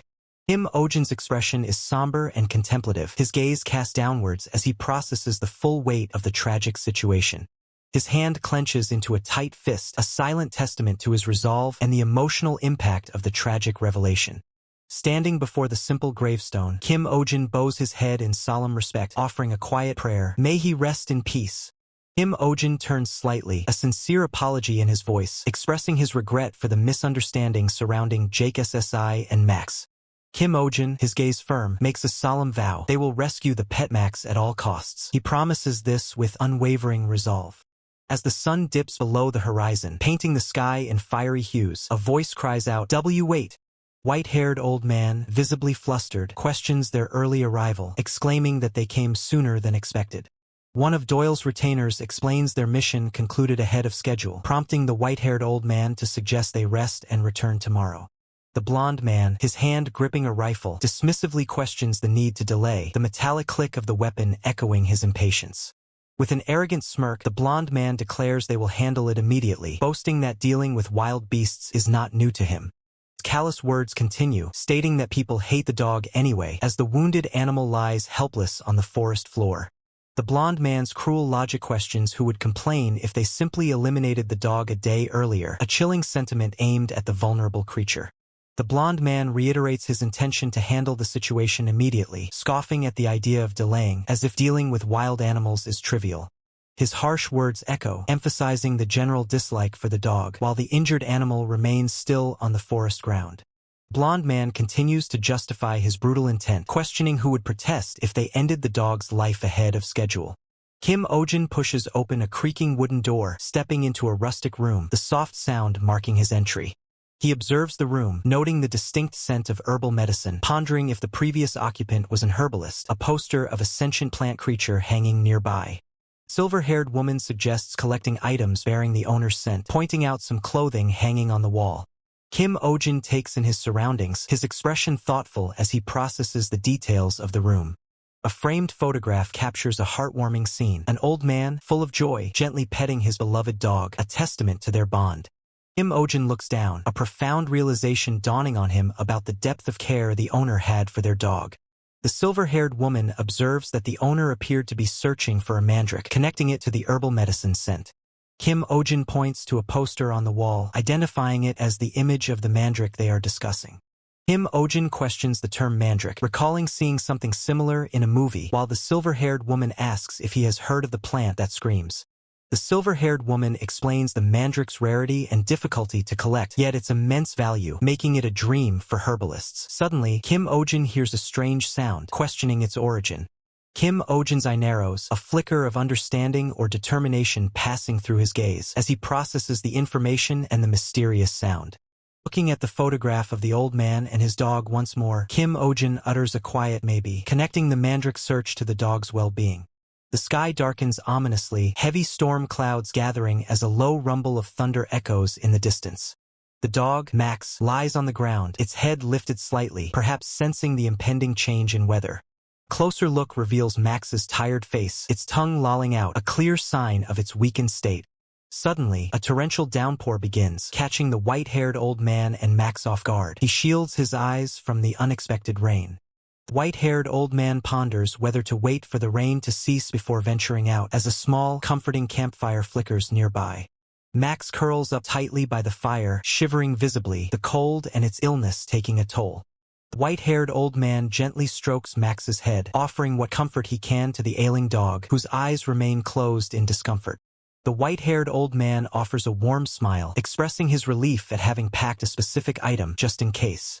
With gentle care, the white-haired old man tells Max to stay still, concerned the dog might catch a cold if he remains wet. White-haired old man continues to diligently wipe Max dry, ensuring the ailing dog is comfortable. Suddenly, Max playfully licks the white-haired old man's face, surprising him into exclaiming, "Whoa, you little rascal." The white-haired old man laughs joyfully, clearly delighted by Max's playful affection. Looking up at the cave ceiling, the white-haired old man acknowledges their good fortune in finding shelter from the persistent rain. His gaze shifts to the cave floor, and the white-haired old man remarks that he wasn't aware of a cave in this area. A closer look reveals the sparkling plant, prompting the white-haired old man to realize its unusual nature. Kneeling closer, the white-haired old man identifies the plant by its distinct color and leaf shape, exclaiming that it is a rare mandrake. The white-haired old man closes his eyes, murmuring, "Dear heavens," overwhelmed by the unexpected discovery. Snapping out of his awe, the white-haired old man declares there's no time to gawk and that he must rush home to retrieve his gear. Max whines softly, sensing the white-haired old man's imminent departure. The white-haired old man reassures Max, telling him he'll go alone, as it's not far, but Max remains forlorn. Turning to Max, the white-haired old man promises to be right back and instructs him to wait, receiving a questioning woof in return. White-haired old man's face glows with pure joy, exclaiming that today is truly his lucky day. Max sits patiently yet sadly inside the cave, watching the heavy rain pour outside, waiting for the white-haired old man's return. The white-haired old man dashes out of the cave and into the relentless downpour, shielding his head as he hurries away. He continues to run through the dense forest, the heavy rain soaking him as he presses forward. The white-haired old man glances up at the rumbling sky, rain streaking down his face as thunder echoes. His eyes widen in sudden shock, a gasp escaping him as he registers something alarming. The forest remains drenched under the ceaseless rain, the landscape a blur of gray and green. Back in the cave, the small, comforting fire has been extinguished by the dampness, leaving only a wisp of smoke. Max sits alone in the increasingly cold and damp cave, his expression growing more dejected with each passing moment. A close-up reveals Max's sorrowful face, his eyes hidden by his fur, conveying profound sadness. Max lets out another soft whine, his gaze drawn to the faint rainbow arching across the clearing sky. Rain has finally ceased, and Max remains a solitary figure within the cave, the world outside slowly brightening. Two hikers stumble upon the cave, with the man questioning why a dog is out here and the woman revealing she saw it a week ago, still in the same spot. The second hiker observes Max, concluding that the dog has clearly been abandoned. First hiker, feeling pity for the lonely dog, suggests they offer Max some food. One of the hikers takes a step forward, preparing to approach the abandoned dog. The abandoned dog lets out a low, menacing growl, its teeth bared in a clear warning as the hiker approaches. The hikers recoil in terror as the dog's demeanor shifts, one exclaiming at its sudden aggression while the other frantically warns of the danger, urging them to escape. The dog turns and walks away, revealing a raw wound on its back. One of the hikers mutters in disgust, realizing why such a dangerous creature might have been abandoned. The abandoned dog retreats further into the dense forest, heading directly towards the ominous maw of a cave. Dejectedly, the dog settles down inside the cave's entrance, its posture reflecting a profound sense of abandonment. Suddenly, the dog lifts its head, its ears twitching, as if sensing something approaching from a distance.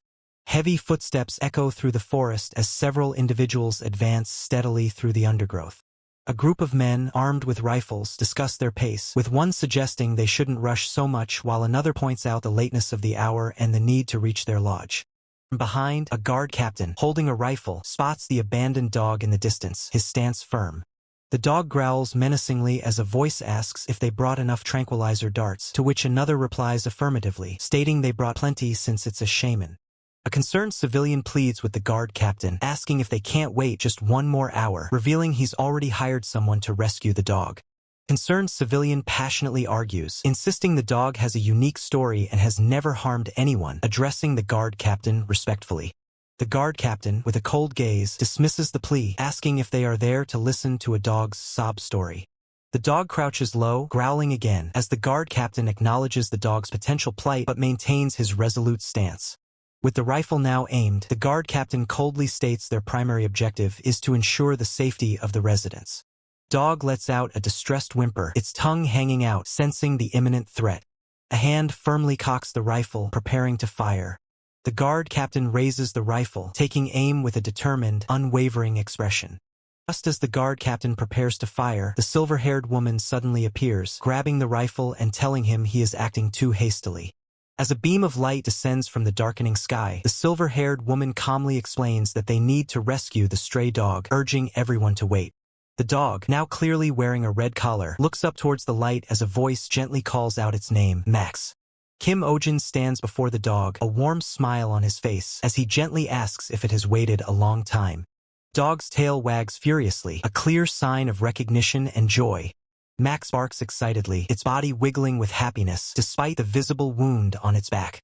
Kim Ojin gently extends his hand towards Max's muzzle, as the dog continues to pant and bark with delight. Kneeling down, Kim Ojin embraces Max, a look of sadness on his face as he apologizes, admitting he isn't the one the dog was truly waiting for. Kim Ojin looks at Max with a gentle expression, telling the dog it's time to go home. Under the pale glow of a full moon, a graceful deer-like creature flees through the dark, silent forest.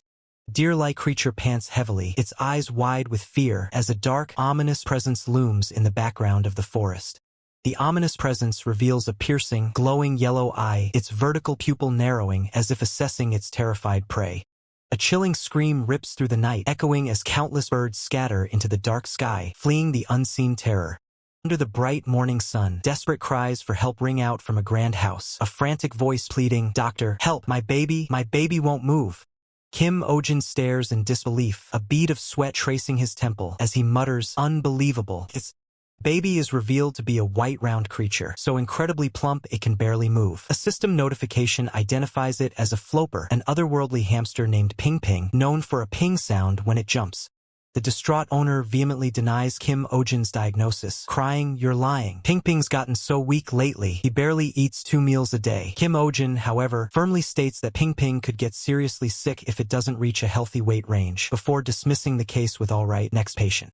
A group of villagers arrives, led by the white-haired old man, who greets Kim Ojin warmly. "Have you been well?" Kim Ojin, recognizing him, responds, "You are..." White-haired old man begins his tale, explaining how Max, a loyal dog, left the mountains to join the village.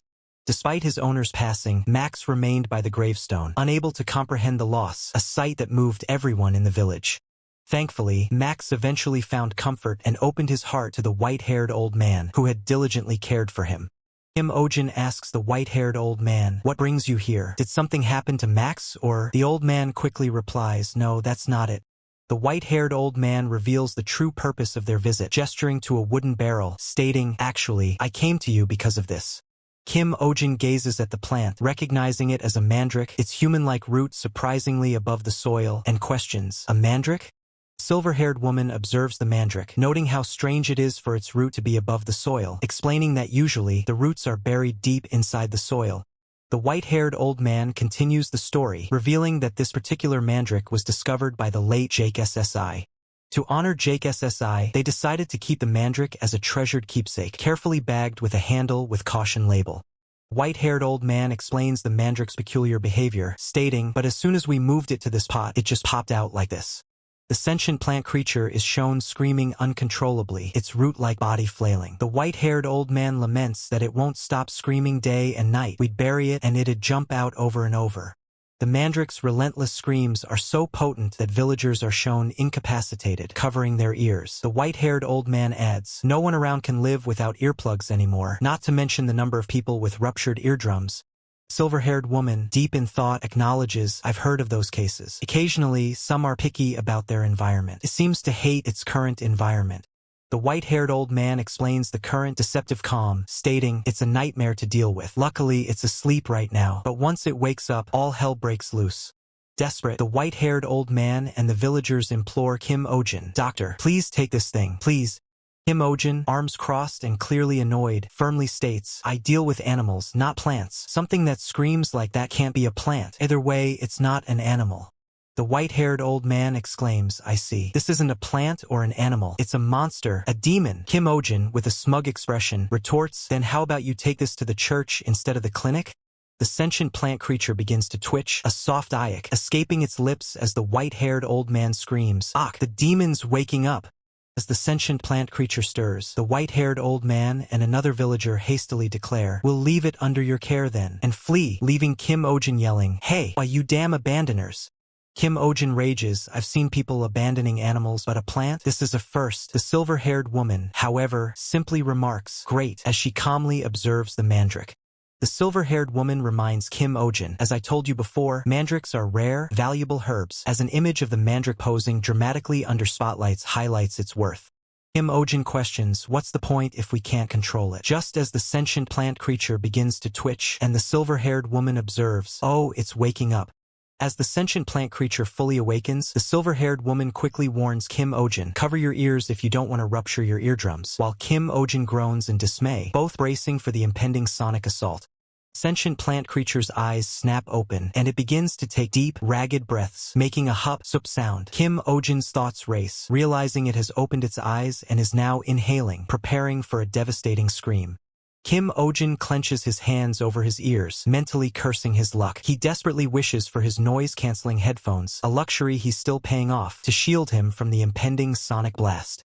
Instead of a scream, the sentient plant creature emits a soft, curious coo, its expression shifting to an unexpectedly adorable one with sparkling eyes. Kim Ojin lowers his hand, utterly bewildered by the sudden change. Kim Ojin throws his hands up in utter confusion, demanding to know what's happening, as the sentient plant creature emits happy kaya-kaya sounds, surrounded by hearts. The silver-haired woman calmly observes, stating that she thinks the creature likes Kim Ojin. Kim Ojin ponders the bizarre situation, a bead of sweat forming on his temple. The silver-haired woman, with a thoughtful expression, instructs him to take out his necklace. Kim Ojin questions the silver-haired woman's request, wondering why she wants his necklace. The moment he pulls out the distinctive blue pendant, the sentient plant creature reacts with an overwhelming kya of pure delight, its eyes sparkling intensely. Kim Ojin exclaims in shock, questioning what is wrong with the creature as the sentient plant creature begins to dance joyfully, making hacha-hacha and aicha-aicha sounds. He observes that it's clearly dancing and looks incredibly happy. Kim Ojin's face twists in disgust as he compares the dancing sentient plant creature to a disgusting sunflower toy he once saw at a friend's house. A moment of quiet passes as the silver-haired woman regards Kim Ojin, a silent thought lingering in her mind. The silver-haired woman, with a hint of exasperation, instructs Kim Ojin to raise the sentient plant creature in his room for now, as the little plant still makes its happy aicha-aicha sounds. Kim Ojin reacts with utter disbelief, exclaiming that he has never raised a plant before and is completely unprepared for this new responsibility. As night falls, the tranquil exterior of a large, traditional house stands silhouetted against the deep blue sky. The silence of the night is shattered by urgent pounding on a door, accompanied by desperate cries of "Doctor!" and "Doctor!" Kim Ojin stirs awake in his bed, groggily responding "Ah," as the relentless pounding continues, followed by a frantic voice asking "Are you in there?" and again calling out "Doctor!" Kim Ojin, still half asleep, mutters about night visits costing an extra 30%, while the distraught woman standing before him cries out "Doctor!" The distraught woman pleads, "Please save my baby," as a small, winged creature lies whimpering on a pillow, its side marred by fresh, bloody claw marks. Holding a flickering candle, Kim Ojin carefully examines the injured creature, his face etched with concern as he questions if a wild beast attacked it. Silver-haired woman informs Kim Ojin that mandrake leaves possess strong blood-clotting properties. Kim Ojin's eyes light up, and he immediately asks her to bring him just one leaf. The sentient plant creature reacts with an indignant "Achu," its face contorted in a stubborn, displeased expression. Silver-haired woman silently observes the obstinate sentient plant creature, then tells Kim Ojin that he had better ask it himself. Kim Ojin responds with a surprised "What?" Kim Ojin internally questions the absurdity of asking a plant, wondering if it even understands him. He then awkwardly approaches the sentient plant creature, hesitantly asking if it's okay to take one of its leaves, emphasizing the urgency of the situation. The sentient plant creature, seemingly understanding Kim Ojin's plea, transforms its expression into one of adorable willingness, its eyes sparkling as it gestures with a small arm. With a sweet anon, the sentient plant creature happily offers one of its leaves, seemingly eager to help. Kim Ojin stares in utter astonishment, holding the offered leaf, a bewildered "What the hell?" escaping his thoughts at the plant's unexpected cooperation. Kim Ojin marvels at the immediate effect, noting with disbelief that the bleeding on the small creature has stopped instantly. The creature now rests peacefully, completely healed. The distraught woman weeps tears of gratitude, holding her healed pet, profusely thanking Kim Ojin and promising to never forget his favor. Kim Ojin, with a gentle smile, advises her that the creature will still require follow-up care for a while. Kim Ojin lets out a massive yawn, utterly exhausted, and sighs with relief that he can finally get some much-needed sleep. Just as Kim Ojin settles into a peaceful sleep, frantic pounding erupts at his door once more, accompanied by urgent shouts of "Doctor, are you in there?" Kim Ojin's peaceful expression instantly sours as he curses the interruption. Another desperate voice cries out, "My baby's dying. Please save him," as a small, fawn-like creature lies wounded on a pillow, whimpering softly, its side gashed by fresh claw marks. Kim Ojin observes the new patient, noting with concern that the same beast must have attacked this one. The silver-haired woman remains silent, her expression thoughtful as she surveys the scene. Continuing his assessment, Kim Ojin grimly declares that these are clearly not wounds from a simple hunt. His gaze sharpens as Kim Ojin concludes the attacker is toying with its victims, acting like some sort of psychopath. Nearby commoner, unfamiliar with the term, questions what a psychopath is, asking if it's a new kind of monster. Kim Ojin hesitates, admitting it's something similar. Suddenly, a young commoner bursts into tears, exclaiming they know who is responsible, shouting the name Pio. The commoner reveals the culprit, Baron Doyle's pet wolf, Pio, a creature that roams the forest with its master. Child cries out again, explaining that Baron Doyle's wolf cruelly toys with helpless animals for amusement. Kim Ojin reacts with outrage, questioning what kind of madman would allow such cruelty and if this world lacks animal protection laws. A weary voice replies that such actions are permitted because he is a noble. Kim Ojin throws his hands up in utter frustration, cursing the feudal society and yearning for the rule of law and democracy. The night is pierced by desperate cries from outside Kim Ojin's house, as multiple voices urgently call for the doctor to save their babies. Kim Ojin, sensitive about his sleep, screams in exasperation that he can no longer endure this constant disruption, declaring he cannot live like this anymore. Flaming torch is raised high as a rallying cry for a class revolution echoes through the night, demanding Baron Doyle to appear. The angry mob, torches ablaze under the crescent moon, chants furiously outside the castle, denouncing Baron Doyle as an animal abuser and demanding guaranteed animal safety. At the forefront, Kim Oh-jin passionately leads the protest, holding a torch and a sign, shouting for Baron Doyle to end the violence. Suddenly, a gasp spreads through the crowd as Baron Doyle's personal guards emerge, their stern leader stepping forward.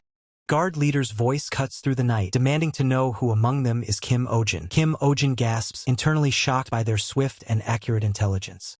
Trembling, Kim Oh-jin reluctantly identifies himself to the guards. Kim Oh-jin stares in utter confusion as the guards, instead of apprehending him, bow respectfully. Guard leader informs a still perplexed Kim Oh-jin that they are there to escort him to the castle. Inside the castle, a large bloodfang wolf named Magma, 11 months old with long fangs and a fondness for sweet potatoes, lies injured. Baron Doyle, on his knees and weeping uncontrollably, desperately pleads with Kim Oh-jin to save his beloved pet, Magma, offering anything in return. Kim Oh-jin and the silver-haired woman exchange bewildered glances, utterly shocked by Baron Doyle's sudden and emotional plea. Rumors sweep through the village like wildfire, speaking of a magical creature appearing in the western forest and the death of Baron Doyle's wolf. The whispers grow more frantic, describing the creature not as magical but as a giant, man-eating monster. Panic sets in as news spreads that the monster is now attacking people, forcing villagers to consider fleeing to the lower village before it's too late. A man addresses the frightened villagers, assuring them there's no need to fear, as Baron Doyle has initiated a monster subjugation operation, eliciting cheers from the crowd. He continues, detailing how a massive trap has been deployed in the forest and soldiers are patrolling day and night, ensuring the monster's capture is only a matter of time. Meanwhile, Baron Doyle throws a childish tantrum, demanding the monster that attacked his child be caught immediately, refusing to eat while his retainers try to calm him and urge him to consume something. As the villagers loudly hail Baron Doyle as their hero, Kim Oh-jin observes the scene with a cynical eye, realizing he's witnessing a medieval form of media manipulation. Kim Oh-jin, still processing the recent events, observes the silver-haired woman and notes her wary demeanor. He continues, explaining that most animals treated at their clinic were attacked near the eastern forest, close to the village. He then points out a crucial discrepancy. Magma was attacked deep within the western forest, a considerable distance from the village. Kim Oh-jin highlights that Baron Doyle's soldiers are currently conducting a subjugation operation specifically in the western forest. While acknowledging the logic of focusing on recent attack sites, Kim Oh-jin finds it highly suspicious that the eastern forest is being completely ignored. The silver-haired woman agrees, finding the situation very suspicious and adding that villagers rarely venture into the western forest to begin with. Kim Oh-jin asks why, and the silver-haired woman reveals it's a place notorious for circulating numerous ghost stories. Kim Oh-jin ponders the mention of ghost stories as a man from the glass house enthusiastically calls for them to come inside, apologizing for the wait. The man proudly presents the completed ordered items, 3 intricately crafted syringes, eliciting an astonished gasp from Kim Oh-jin. The craftsman elaborates on the meticulous construction, detailing the mouth-blown, reinforced glazed glass mixed with alberium powder, waterproof deer leather, and needles forged from melted gold and steel. Kim Oh-jin marvels at the iSky technology and its handmade quality, while the craftsman, looking exasperated, clarifies it's mouth-made and admits he followed the blueprint but can never replicate such a difficult item again. Kim Oh-jin proposes a fitting reward for the craftsman's arduous labor, presenting a dazzling pile of gold coins that elicits a shocked gasp. With a renewed vigor, the craftsman declares he will do his best, sealing the newly established partnership with a firm handshake. Narrator details the newly acquired medical equipment, including a ringer bottle of reinforced glass, a rubber-like hose, a precise measuring instrument, and a birchwood hospital cage. A blueprint for the new clinic shows designated living spaces, treatment rooms, patient rooms, and a waiting area, with the narrator stating the equipment will be gradually added. The silver-haired woman muses on the innovative arrangement of space, calling it a shift in thinking, while Kim Oh-jin smugly declares it the modern hospital, urging the uncivilized ones to praise it. Voice calls out, "Excuse us," and Kim Oh-jin looks up, stating, "They're here." Kim Oh-jin expresses surprise at the large bundles being brought in, asking what they are, to which the silver-haired woman calmly explains they are all medicinal herbs. The silver-haired woman introduces the Lunas flora, explaining that consuming it mixed with water or inhaling it as a fine spray induces sleep, prompting an intrigued "oh" from Kim Oh-jin. The silver-haired woman continues, detailing Baroneth's tears as a potent painkiller, Apherion for stomach pain relief, Semizion stem for coughs, and Pluna berry for its antifebrile fruit juice, leaving Kim Ojin utterly astounded by their properties. Kim Ojin reacts with explosive disbelief, questioning how herbs can lower blood pressure and blood sugar, then exclaiming in shock that they even treat cancer and dementia, concluding that such wonders don't exist in his own world. In a dramatic display, Kim Ojin bows deeply, begging the silver-haired woman to teach this ignorant modern man, to which she calmly replies, "Keep at it." A frantic voice from outside urgently calls for Lord Ojin to come out quickly, pounding on the door. The urgent voice continues, announcing that the monster has been caught, startling both Kim Ojin and the silver-haired woman. Under the shroud of night, a procession of villagers, accompanied by hunting dogs and carrying torches, moves through the dark forest, a low growl emanating from the woods. Kim Ojin, amidst the torchlit group, expresses his awe and concern at the incredible sound echoing through the night. The terrifying sound intensifies, resembling a dragon's roar, leaving Kim Ojin to wonder what monstrous creature they are facing. The trap lies shattered on the ground, as panicked voices shout that the monster destroyed it and escaped, urging everyone to push it into a corner. The dogs sprint through the dense, dark forest, their antlers shouting over there, as a mysterious blue-purple aura glows in the distance. A massive, ominous shadow looms in the darkness, and Kim Ojin's eyes widen in stark terror as he questions if this is truly the monster they've been hunting. The ominous shadow solidifies into a small, black creature, its eyes burning with malevolent fury as a guttural grara echoes through the night. The entire hunting party, including Kim Ojin, observes the small, growling creature with a mixture of apprehension and disbelief. Doyle's retainer 1 voices his skepticism to Baron Doyle, insisting that the creature appears to be nothing more than a common street cat. Baron Doyle, his face contorted in anger, vehemently declares his certainty, pointing out how terrified his own creature, Magma, is, which he believes proves its monstrous nature. Baron Doyle continues his tirade, fixating on the creature's seemingly vicious claws and teeth, proclaiming it an inherently evil being as it lets out another low growling. As Kim Ojin observes the scene, his mind processes the situation, drawing parallels to a system notification that outlines the dynamics of a bully versus a socially disadvantaged individual, prompting him to wonder what happened. With a command to throw the net, the creature is swiftly ensnared in a magical trap, eliciting a distressed meow. As Kim Ojin internally questions, "Geez, they're really catching it?" A bald retainer, ready with heavy chains, shouts to tie it with extra chains, receiving an affirmative yes, before Kim Ojin's internal thought interjects, "And oh, wait." The creature cries out a pained MOWWW as it struggles, trapped and suffering under the combined restraints of the net and chains, while the captors cruelly jeer, "Ha ha ha, good for you." As a chilling command to burn the monster down rings out, Kim Ojin, visibly horrified, lets out a choked UH before vehemently shouting "No." Baron Doyle, a cruel smirk spreading across his face, declares his intention to drag it alive and execute it in front of everyone, reveling in the public spectacle of torment. As the retainers erupt into wicked laughter, "Bah-ha-ha-ha-ha, hee-hee," Kim Ojin internally questions, "Is everyone serious? This is obviously..." With decisive motion, a hand presses a large red button clearly labeled trauma, as an internal voice confirms, "Yeah, I'll press it." In a painful flashback, Kim Ojin and a weeping woman gaze at a severely injured, bandaged dog as he recalls, "I used to feed this one in the shopping district and I haven't seen it in a while."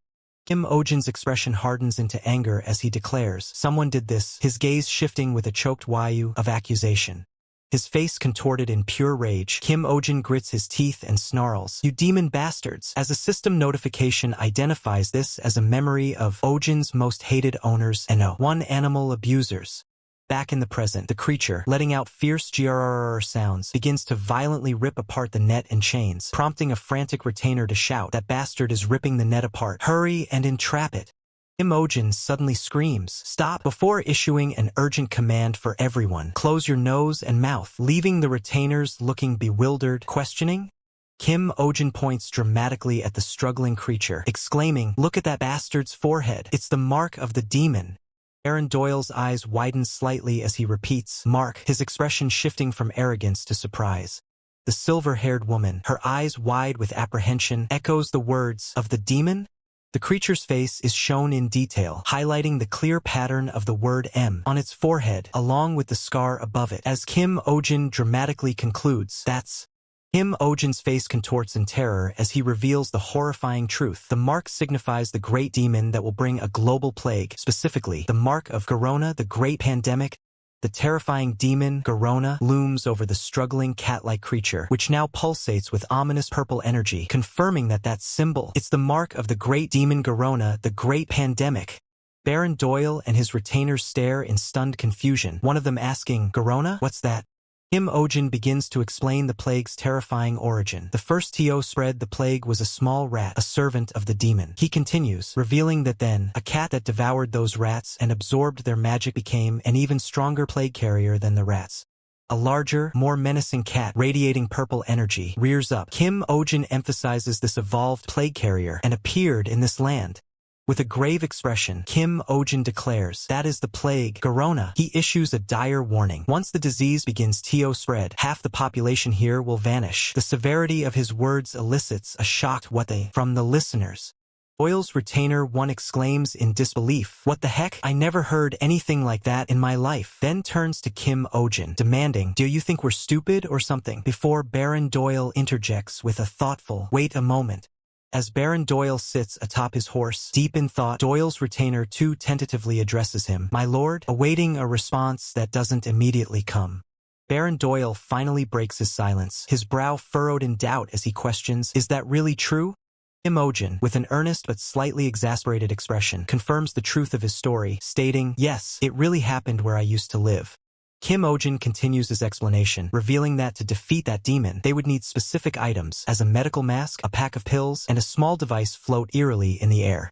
Baron Doyle presses further, demanding clarification. "Are you saying that cat is really the demon's servant?" Kim Ojin emphatically confirms, "Yes," as the captured black cat struggles against its binds. Kim Ojin confidently asserts that since the creature is still young, it can be suppressed. He declares, "Back where I come from, we created a cure. We can do the same here." Kim Ojin turns to the silver-haired woman, urgently seeking her affirmation. "Right, silver-haired woman." She responds with a telling silence, her expression unreadable beneath her hood. Desperate, Kim Ojin's face contorts into an exaggerated plea. "Please, back me up." Silver-haired woman calmly states, "It's possible." Kim Ojin exclaims, "Nice timing," as the silver-haired woman continues, explaining that if we use that cat's blood and the right herbs, we can create a cure for the plague. Kim Ojin glances nervously at Baron Doyle and Doyle's retainer one, wondering internally, was that too far-fetched? Doyle's retainer one, agitated, warns Baron Doyle, "My lord, that's an absolutely preposterous story." But Baron Doyle, with a fierce glare, silences him. "You shut up already." Baron Doyle, with a stern and unwavering gaze, declares his decision. "I'll give you 1 week. In that time, heal that creature and bring it to the castle." As the night settles over a quaint building, an off-screen voice, presumably Kim Ojin, sighs in relief. "Phew, that was close." Kim Ojin, with a broad smile, thanks the silver-haired woman, remarking, "Thanks, silver-haired woman. You're better at lying than I expected." Kim Ojin reacts with a surprised "huh?" as the silver-haired woman explains, "It's true that we can create a cure using this creature and mandrake." The sedated black cat rests on a cushion between them.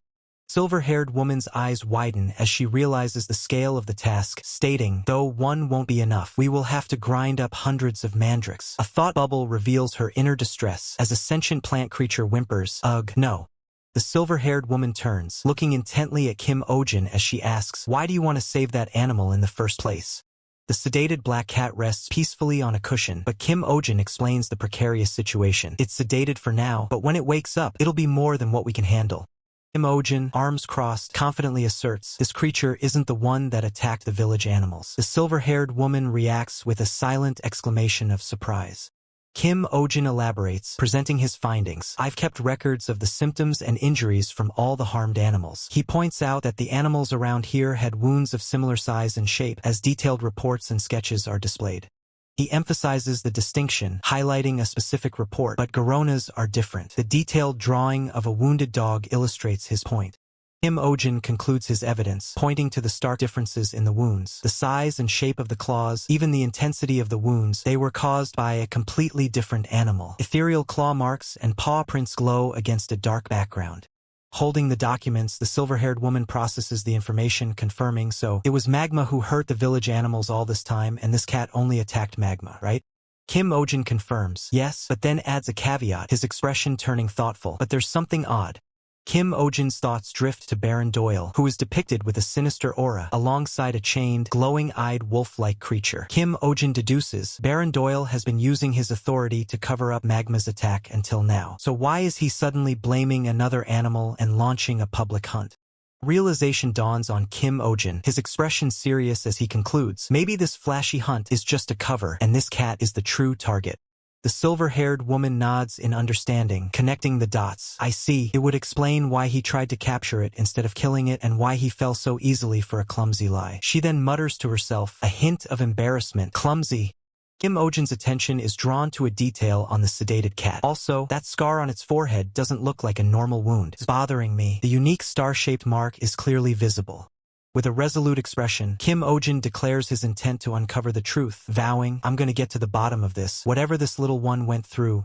The silver-haired woman looks at Kim Ojin with a soft, concerned gaze, uttering his name, Ojin.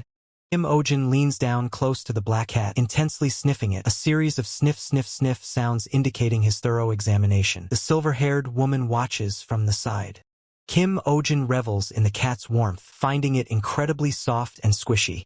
Kim Ojin continues his intense examination, producing a flurry of sniff sounds. The silver-haired woman watches, her thoughts unreadable as she silently processes the scene, indicated by a trailing ellipsis. Silver-haired woman maintains her stoic expression, while the sentient plant creature beside her seethes with palpable envy and jealousy, a pink aura radiating from its furious form. A loud, drawn-out with sound echoes emanating from the building.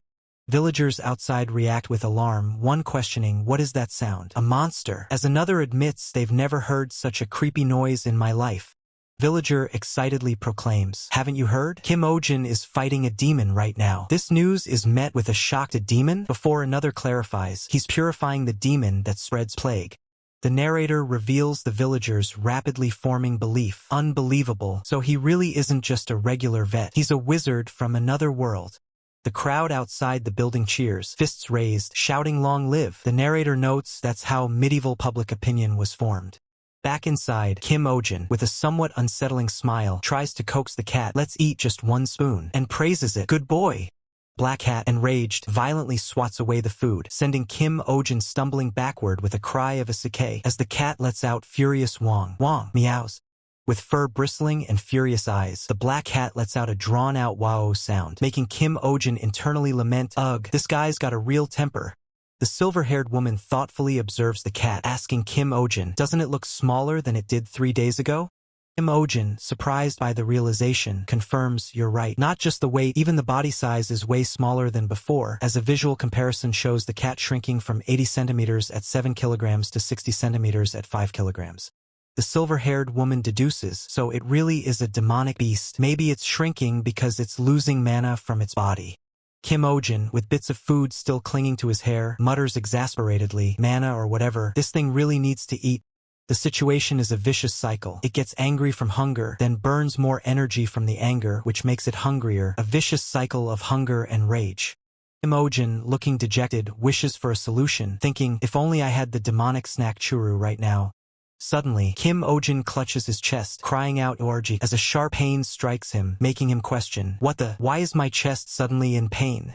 His gaze falls upon his necklace, which is now glowing intensely with a blue light, leading him to exclaim, ah, this is... Kim Ojin watches in astonishment as a glowing blue item begins to emerge from his necklace, prompting him to question, something's coming out. The glowing item, resembling a snack, floats freely, having apparently opened itself, leaving Kim Ojin bewildered. It opened itself? The furious black cat's eyes widen, fixed on the glowing snack, letting out an excited "Yoo-woo." Glowing snack flies directly towards the cat, hitting its target with a perfect bullseye.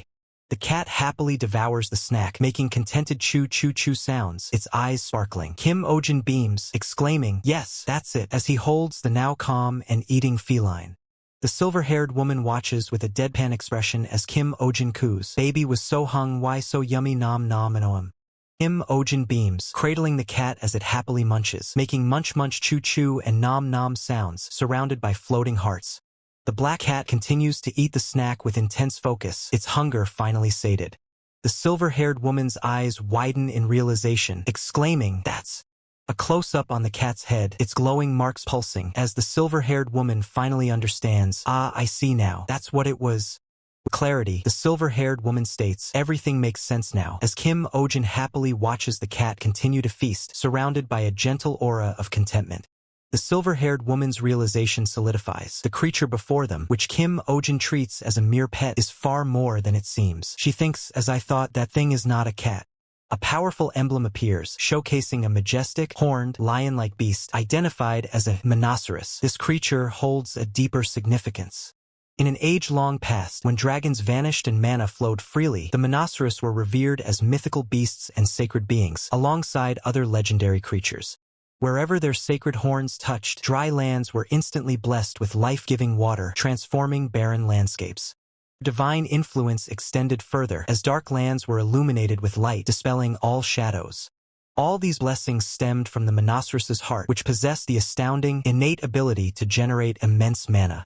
Furthermore, the horn on their foreheads served as a sacred conduit for mana, yet it was also a deadly weapon. Any who touched it would meet certain death.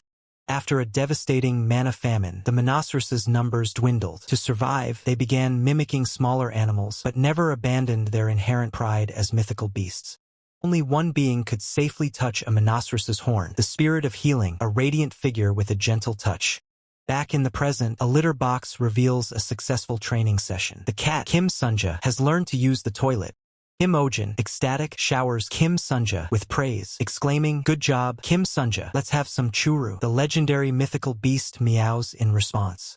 Kim Ojin affectionately feeds Kim Sunja a treat, calling it his mongrel, while the creature happily slurps it down, completely at ease. The silver-haired woman, observing this peculiar scene, questions internally, is this the right thing? Meanwhile, elsewhere, a grand building stands under the night sky, and a sudden exclamation of disbelief echoes. What? Baron Doyle, mid-bath, reacts with utter shock, demanding that thing obediently ate. The news of the creature's compliance is astonishing. The silver-haired woman reports what she sees. Yes, Kim Ojin is holding it in his embrace like a baby, purring and passionately eating something. Baron Doyle dismisses the notion, muttering, "There's no way." As Doyle's retainer one reports, "Your lordship, the soldiers are restless." Baron Doyle ponders the implications: the devil's lion, a spreading plague, and the possibility that the cat is no ordinary feline. The lore states unequivocally, humans cannot possibly tame rhinoceros. This creature's nature is inherently wild and untamable.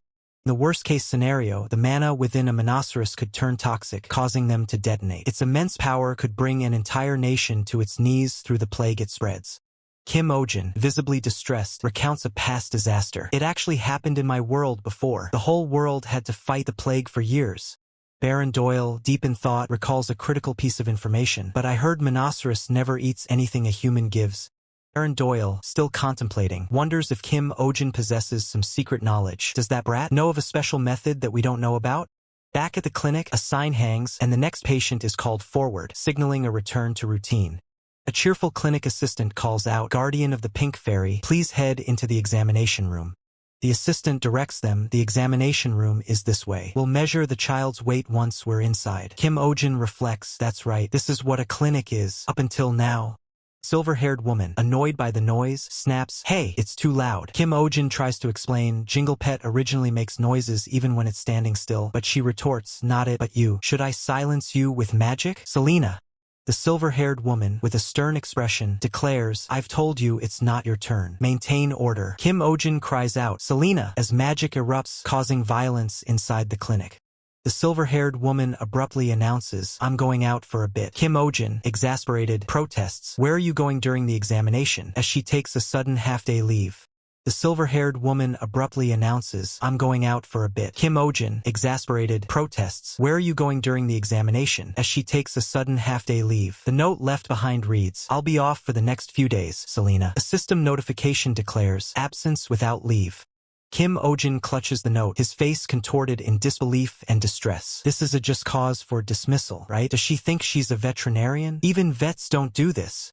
A young girl, eyes wide with excitement, exclaims, "Wow, yes." Kim Ojin, pointing animatedly, reveals 2 silvers per hour. A footnote clarifies, minimum wage in this world is 1 silver per hour. A burly man, clad in a helmet and holding a spear, presents a duck-like toy to a young girl. She politely asks, "Sir, let me keep your weapon here." A system message notes, "Good customer service." Young girl beams, holding a peculiar caterpillar-like creature. Whoa, it's a marvel, I also raised one when I was young, she says. The system highlights, likes animals. With a burst of energy, the young girl reaches out, exclaiming, "Ah, let me move it. Please give it to me." Kim Ojin, flustered, is seen with a stack of boxes. The system observes diligent and self-driven attitude at work. A man with a wide, delighted grin looks at the young girl, who is happily holding a box. What's this excitement? I may want to hire her full-time, he exclaims, hearts floating around them. Kim Ojin's eyes widen slightly, a thought dawning on him. By the way, inside a room filled with bookshelves, a group sits in an unusual quiet. The burly man, holding the duck toy, asks, "Why is it so quiet today?" The scene shifts to a dark, chaotic environment where various monstrous creatures are fighting. A wolf lunges, a pig-like creature dodges, and a snake hisses. A voice calls out, "Normally it'd be so noisy." Another demands, "Lower your eyes, will you?" And a third asks, "Who are you?" The narrator adds, "With the animals growling." Kim Ojin, a black hat perched on his shoulder, looks around with a perplexed expression. But why is everyone so quiet? He wonders. The surrounding creatures, including the duckman and a dog-like beast, appear uneasy. A terrifying, spectral wolf-like entity with glowing blue eyes materializes behind Kim Ojin, its fangs bared. The black hat on his shoulder narrows its eyes. That's strange. Quaint, European-style building stands under a bright blue sky. A voice calls out from within, "Next patient, please come in." A young boy, looking concerned, holds a large, white, fluffy creature that resembles a stuffed animal. "Wait, are you Ping Ping?" The fluffy creature, now much larger, is seen munching on a stick. A smaller version of it is shown in a burst of light. The narrator remarks, "What happened? Back then, it was just over 500 grams, but it looks around 10 kilograms now." Kim Ojin stares at the enormous creature with wide, shocked eyes. "Can a hamster grow this big?" he questions, while the creature seems to ask, "Are you actually a panda?" The young boy looks startled, hands clasped in front of him. "Hamster? But it's a floper, Doc." Kim Ojin, looking slightly embarrassed, replies, "Ah, right, they don't call them hamsters here." The boy asks Kim Ojin, "You know what a floper is, right?" Kim Ojin stammers, "And no, it's not like that." A young girl with bright eyes and freckles exclaims, "Her mouth agape. Dr. Ojin is from another world, so he uses a different word." She then shouts, "Pio." The young girl continues excitedly, "That's why he can diagnose diseases that even doctors here can't." Kim Ojin, looking flustered, seems to be muttering, "Oh, so you studied abroad?" Kim Ojin, with a wide grin and pointing finger, declares, "I can't hold it anymore. You're hired full-time." The young girl joyfully responds, "Thank you." The large, fluffy creature is shown lying on its side, wiggling. The system notes, "ITS condition looks pretty good." Kim Ojin looks at the creature with a furrowed brow, the black hat on his shoulder observing with glowing eyes. Its fur color is unique, but anatomically speaking, it's indeed a hamster, he muses. He then asks, "Did it catch some kind of magic that makes it bigger?" The black hat lets out a drawn-out hoo, with a mischievous glint in its eyes. Suddenly, the black hat lunges towards the fluffy creature, startling the young boy. "Sunja!" Kim Ojin shouts in alarm. Fluffy creature recoils, its eyes wide with terror as a paw with sharp claws reaches for it. "Don't do that!" With a powerful impact, the fluffy creature is sent flying, splitting into 3 smaller versions of itself as it crashes through the room. Kim Ojin, the young boy, and the young girl stare in shock and horror as the 3 creatures hover in midair. It divided into 3? Kim Ojin clutches his head in despair, surrounded by the 3 small creatures. "Arg, what a crazy world. At least follow the basic laws of physics," he groans. The narrator adds, "I can't explain this phenomenon as a doctor." Young girl explains, "Our Ping Ping divided into 3. Kim Ojin, looking exasperated and unsure how to respond, stammers, "Sir, about that." He thinks to himself, "Damn it, what should I tell him?" Kim Ojin, his face flushed with joy, clutches the small, fluffy creatures. "He actually likes it," he exclaims, overwhelmed. He explains, "It had no interest, no matter how many families I tried to make for it." Cuddled in his arms, the 3 creatures emit soft squeaks. Kim Ojin beams, "I'm so glad. What should I name them?" Suddenly, one of the creatures darts away with surprising speed. "Squeak!" cries. Kim Ojin shouts in alarm, "Arg!" is running away. Chaos erupts as the creatures scatter, their speed now incredible. "Kya!" a woman screams. Since they got smaller, they suddenly got so much faster. Kim Ojin cries out in frustration. Kim Ojin manages to catch one of the speedy creatures. It lets out a tiny squeak.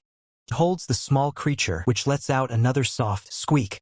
A cloaked figure, possibly Selena, holds 2 of the creatures. "Squeak," they chirp. The figure states, "This isn't a floper." A voice calls out, "Selena."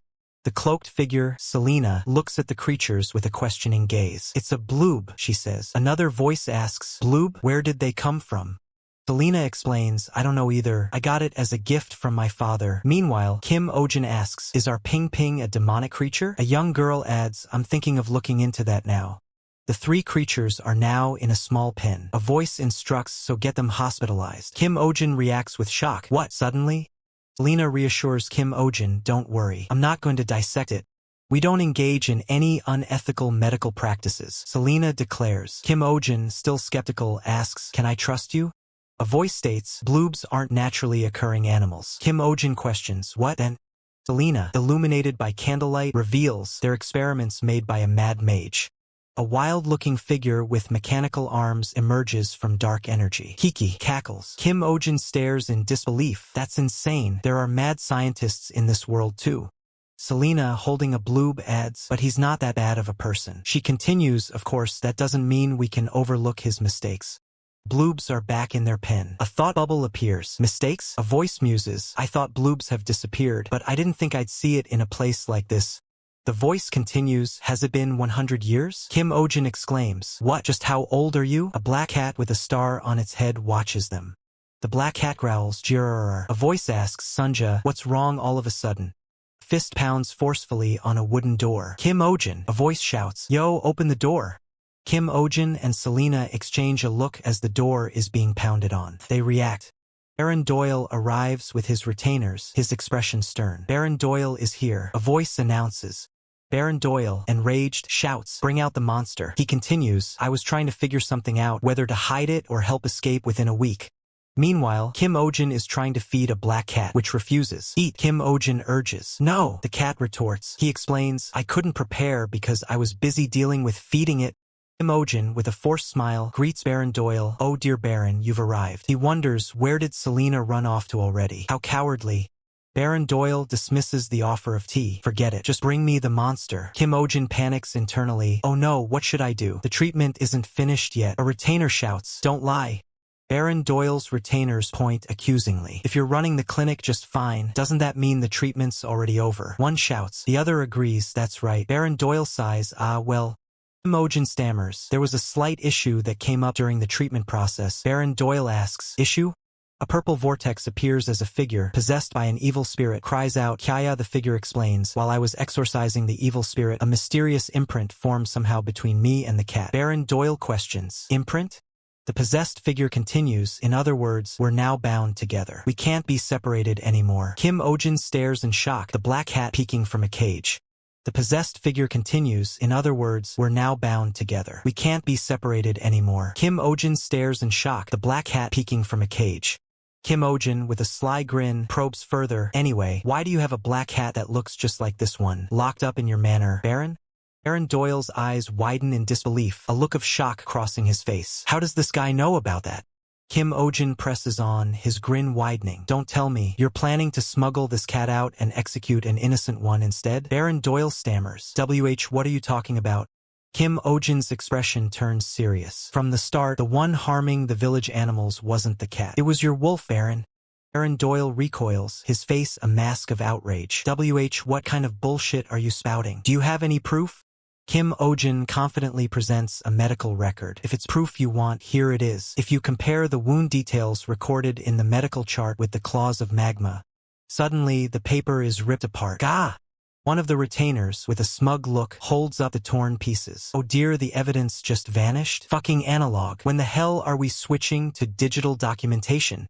The retainer shoves Kim Ojin aside. Now get out of the way. Kim Ojin shouts, no, Sunja. The black cat in the cage hisses, its claws extended. Mriom. Arg. This damn cat. Steel carrier, a desert eagle, and a man holding a pistol appear. The man with a stern gaze states, guns. Lots of them. Kim Ojin clutches a glowing blue pendant. Seriously, should I just go for it? A boot lands with a soft thud.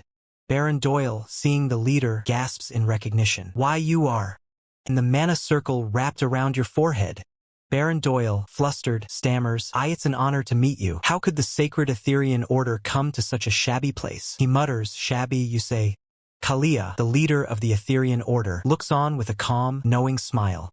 Kim Ojin stares wide-eyed at Kalia. An elf. That's really an elf like in the movies, right? They look insane in real life. Looks like Legoless.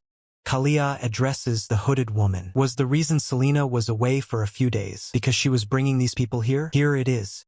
Kim Ojin has a sudden realization. Wait, now that I think about it, hooded woman, revealed to be Selena, looks surprised. Selena's ears stick out too, don't they? She then states it's extremely fierce, so be careful. She is an elf. Why did I not notice until now? Kalia looks at the cat in its cage, a faint smile on his lips. Vienta arca rundas. Black cat emits a soft, ethereal glow, purring. The cat floats within a protective, glowing aura. Kalia and Selena observe the cat now glowing within the aura. It's definitely a monoceros, just as Selena said. Close-up on the cat's head reveals a star-shaped mark. The wound on the crown of its head. It resembles the cross-section of a world tree branch. Someone forcibly drained mana from this sacred being, one of the few still remaining in this world. Baron Doyle. Why yes. Is it you who cut off this child's horn? Gaiawa. No. It wasn't me. Absolutely not. Then who was it? Yua. I don't know. I really don't know. Somebody help me. Wow. In this world, the animal protection groups are more powerful than the nobles. This is the best. It's thrilling. Bro elf, you're the best. There aren't many weapons in this world capable of cutting a divine beast's horn. A little investigation will uncover the truth. Kim Ojin, thanks to you, we were able to protect this precious divine beast. It's nothing, really. We'll take this child and look after it. Oh, so they're taking Sunja. Well, of course they are. Naturally. Oh no, the cat's breaking the barrier with its own strength. Why is it acting like this all of a sudden? You, calm down. We're not your enemies. Mru, Sunja. Ha. How could this happen? The monoceros. Wait, that necklace. Don't tell me. It seems to be correct. If that's the case, then most likely. What's that look in their eyes? That's the same look my undergrad professor had when he tried to lure me into grad school. Do you like tea by any chance? I think so too. Solryong, right? Ojin, I will entrust this child to you. Are you sure that's okay? Normally, it would be best to take both you and the monoceros back to HQ for a full investigation. But since Selena is with you, I can entrust it to you with peace of mind. I guess, what's with that totally unmotivated reaction? Lumiere, Lahentino's Silent. Arilon. It's a necklace imbued with the protective magic of our Etherean order. This will help the little guy recover its power in place of the lost horn. That's great, Sunja. Also, if the little guy ends up in a dangerous situation, we'll receive an emergency alert right away. An automatic rescue alert system too? Why get one too? This is a ring imbued with the authority of our Celestian family. A ring? It sounds ominous. The moment you put it on, you just know you're going to get dragged into some family or expedition, forced into some insanely dangerous life or death mission, or be attacked by some monster. That's after the ring or something like that, right? This ring also has the same protective magic on it, so in case of danger, we'll get an emergency signal right away. Why is this guy smiling so sweetly again? Allow me to put it on for you. I'm not emotionally ready for this yet. Fits perfectly. It really suits you. My first ring in life is a suspicious magical feeling. An incredibly suspicious elf ring? I'm sorry, but I'll have to decline this ring. Why? I appreciate it, but my job involves using my hands, so accessories are a bit... Couldn't you think of it as protective gear rather than a decoration? Have I lost my mind? Then we'll make it so it's not inconvenient, shall we? What? Elvio's Syrier. Whoa! Crazy. I suddenly got a tattoo on my finger, but it looks kind of cool. Place the ring near your heart and say, Callian Celestane. Pa. Asp. Long-distance communication is possible with those who possess a telestron. Wow, it's like a video call? Telestron, a gem that can transmit voices. Try saying light. Yes, completely. I love it. There are many other functions, but you'll learn about them gradually. Thank you for giving me such an amazing thing. I'm glad you like it, and you said you hated it. By the way, Ojin, there's one thing I'm curious about. Yes? Where did you get that necklace? Oh, this is a bit complicated. I received it from a dragon. A dragon? You met a dragon? Yes. Dragons went extinct 1,000 years ago. Then have you existed since 1,000 years ago? No way, that's impossible. You're quite biased. A dragon's pet bat got sick, so it summoned a healer, and that was me. Received this necklace as a reward for the treatment. Then, instead of sending me back to my original world, it sent me here. Geez, come to think of it, you all seem to know a lot about magic. Do any of you know a way for me to get back home? Huh? Why is the atmosphere like this? It's an honor to meet you like this. Spirit of healing? Come to think of it, that dragon also said cutely, Spirit of healing. Kim O-jin rubs his eyes in frustration. Everyone, please calm down. This is a misunderstanding.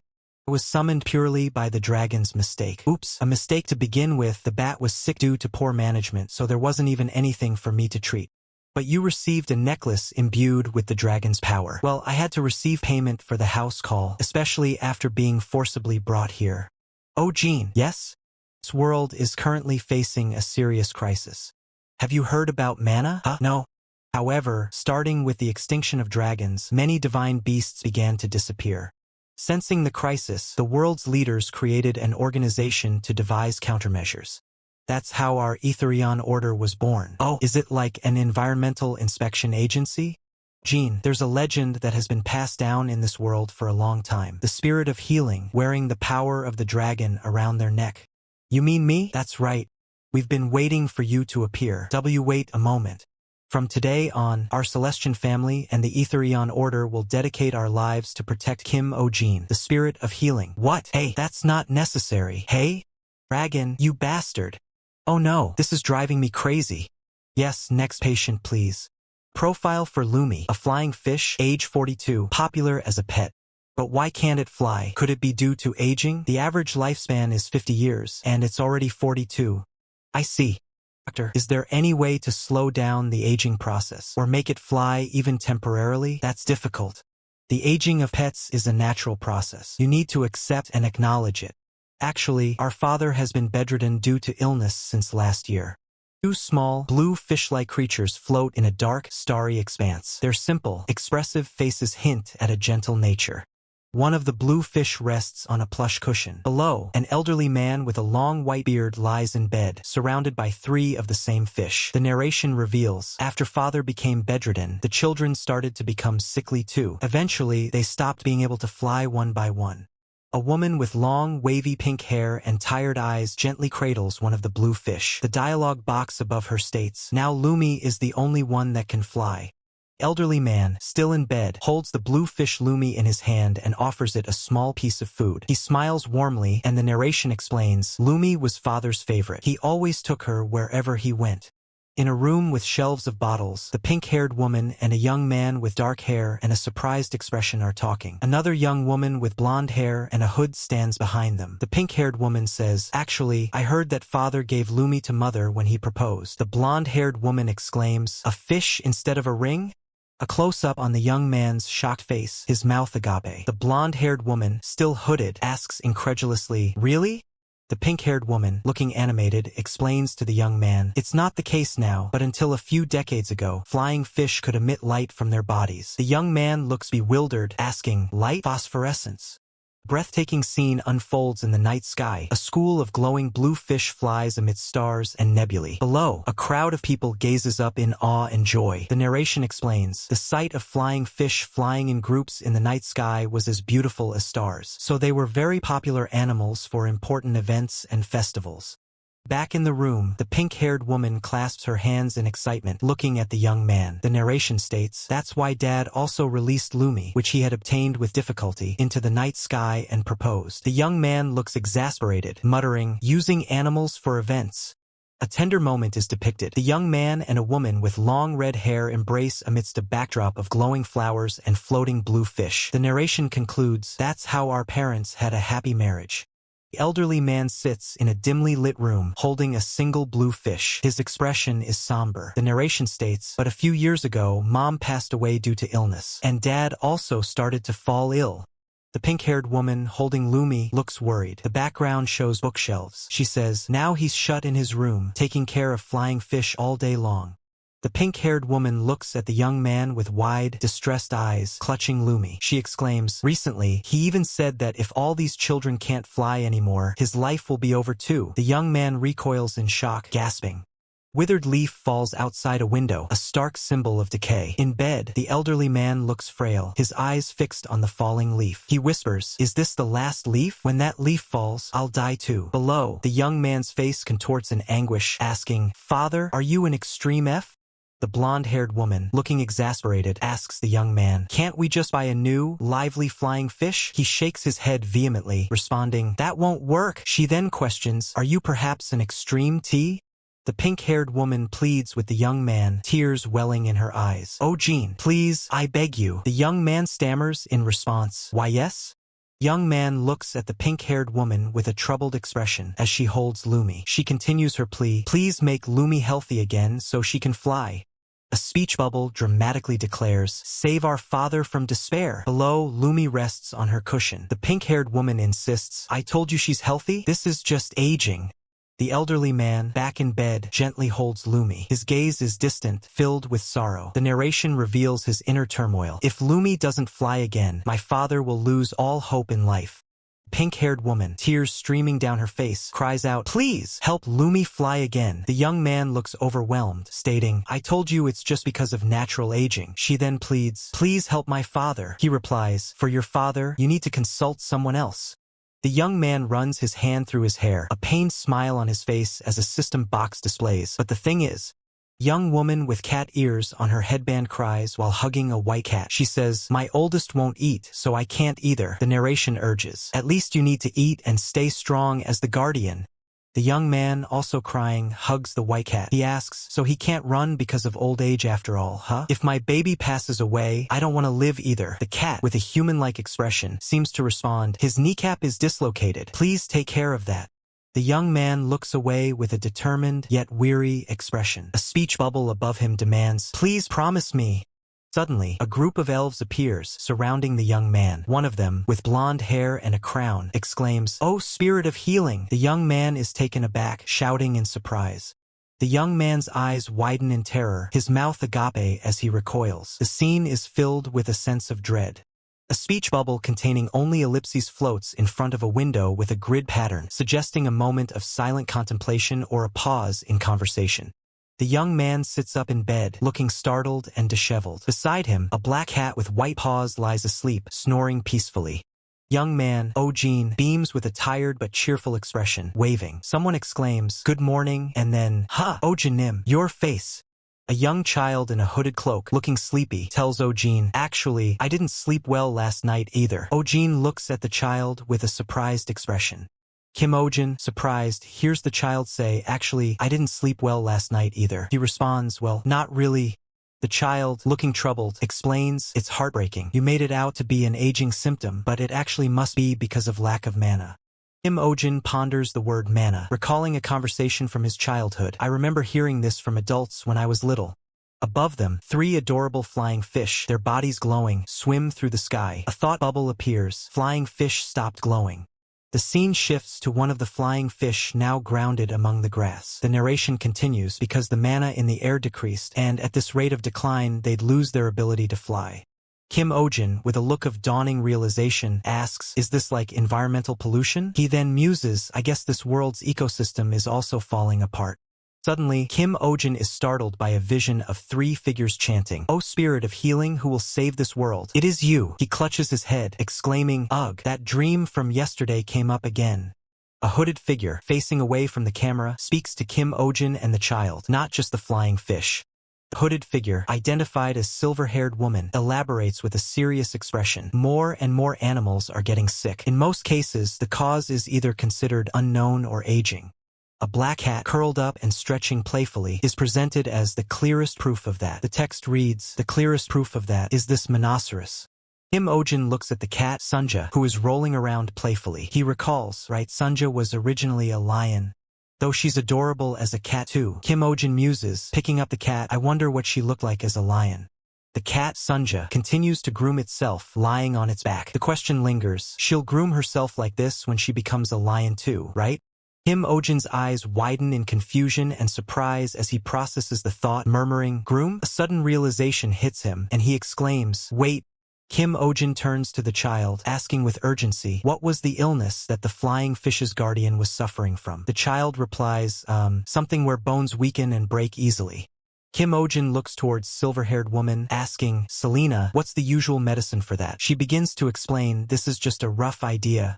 The narration continues, detailing the medicinal herbs, but bloomroot for bone healing, bloodroot for pain relief, and other supplementary herbs probably. Kim Ojin inquires about potential drawbacks. Do any of them have long-term side effects? Silver-haired woman answers, bloodroot causes fatigue and nerve dulling over time. Kim Ojin exclaims, that's it. He then asks urgently, is there a medicine to counter that? Silver-haired woman replies, yeah, but that'll cancel the original medicine's effect. Kim Ojin, determined, states, that's fine. Kim Ojin urges, tell me how to make that, as he faces the hooded figure. Kim Ojin suddenly reacts with alarm, turning his head. Huh? Behind you. The camera focuses on a sentient plant creature in a pot, its face a mask of stern disapproval. The narration identifies it, mandrake. Kim Ojin, smiling, addresses the mandrake. You heard us, right? I'll just take a few leaves to make medicine. The mandrake remains silent, indicated by ellipses. The mandrake's face contorts into an annoyed expression, letting out a sound of displeasure. Humph. It then questions Kim Ojin, what's wrong? Kim Ojin tries to placate the mandrake, saying, come on, please, The mandrake reacts with surprise and alarm. The mandrake erupts in a furious scream, its face a mask of pure rage. Kyack. The child and Kim Ojin recoil in shock and pain, covering their ears as the mandrake's scream intensifies. Mandrake, now crying, asks with a sob, what's wrong with you? Why would you yell suddenly? The child holds the mandrake, trying to calm Kim Ojin, who is still reeling from the outburst. The child says, you almost ruptured my eardrum. Kim Ojin replies, don't be too harsh. The child holds the mandrake, trying to calm Kim Ojin, who is still reeling from the outburst. The child says, you almost ruptured my eardrum. Kim Ojin replies, don't be too harsh. Kim Ojin stammers, that's because I'm shy around plants. I've never raised a sentient plant before. The child suggests, at least give it a name then. Kim Ojin is taken aback. A name? For a plant? Mandrake lets out a wail. Wah wah wah. It seems heartbroken. Kim Ojin grumbles, damn it, now I have to worry about a plant's feelings too. Kim Ojin points to the mandrake, saying, Kim Mandal. The child exclaims, isn't this great? Mandal congrats. Both the child and the mandrake seem delighted, while Kim Ojin looks unimpressed. Kim Ojin looks at the mandrake, which now has 2 leaves, and says, alright then, just 2 leaves, yeah. Mandal? The mandrake, now named Mandal, happily dances, but Kim Ojin still finds it creepy. The silver-haired woman says, plants and animals really love you, Ojinim. I'm so jealous. The silver-haired woman asks, Ojin, can you give your necklace for a bit? Kim Ojin, surprised, replies, yeah. Kim Ojin holds out the necklace, observing, it looks pretty normal. As the silver-haired woman reaches for the mandrake, a black cat suddenly appears and startles everyone. The cat and the mandrake confront each other with angry expressions, letting out growls and cries. The child tries to calm the situation, saying, guys, calm down, as the cat and mandrake continue to clash. The silver-haired woman asks Kim Ojin, how do you activate the necklace's power?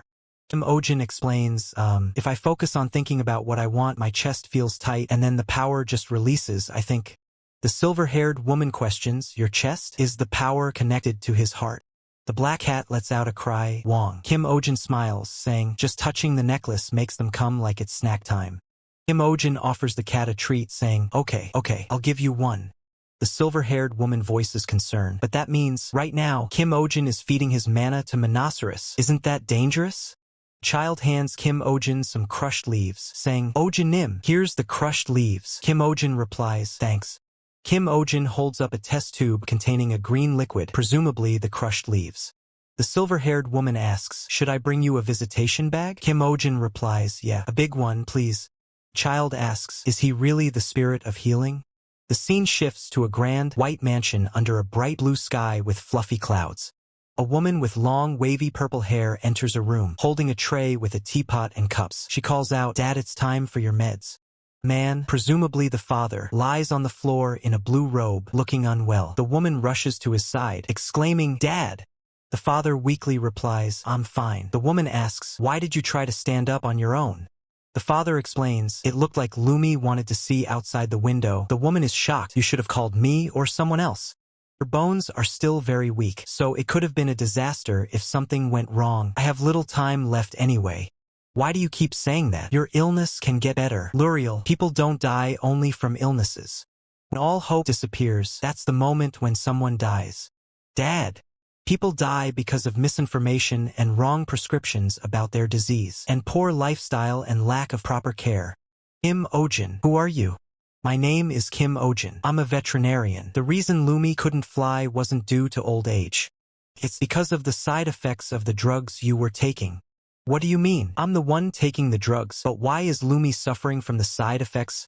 Flying fish may live on land now, but they still retain several habits from their time in the water.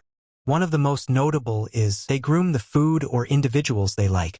In other words, the reason Lumi lost the ability to fly is because it overdosed on the medicinal substances contained in your hair and beard. And no way, these guys don't lick my hair. Dad, didn't you know? Whenever you're asleep, those guys groomed your hair and beard all night. Is that why my beard was always shining? Yes, so I've made the cure too. With these, they should gain energy within 1 or 2 days maximum. From now on, you'll have to wear a nightcap whenever you sleep. I'll shave everything off. Yes. I'll hold the syringe like this. This one is resisting too much. I'll hold it tight. It's done. It's a fast onset drug, so they'll get better in no time. Oh, already? Arg, are you a piranha? Could it be? The flying fish are shining. A school of luminous, fish-like creatures swim through the twilight sky, leaving trails of ethereal light. A woman with flowing auburn hair clasps her hands together, her eyes wide with wonder. It's my first time seeing something so beautiful, she exclaims. He turns to a man with green hair, holding his hands. He looks at her, a gentle smile on his face. Would you marry me? She asks, her voice filled with emotion. He replies with a resounding yes. An old man with a long white beard kneels, cradling one of the glowing fish in his open palms. He gazes at it with a gentle expression. Kim Ojin looks on, a blush on his cheeks and a wide smile. So pretty, he murmurs, captivated by the sight. Young girl with bright blue eyes looks up at Kim Ojin, her expression one of dawning realization. I think I know why he used the flying fish to propose, she says.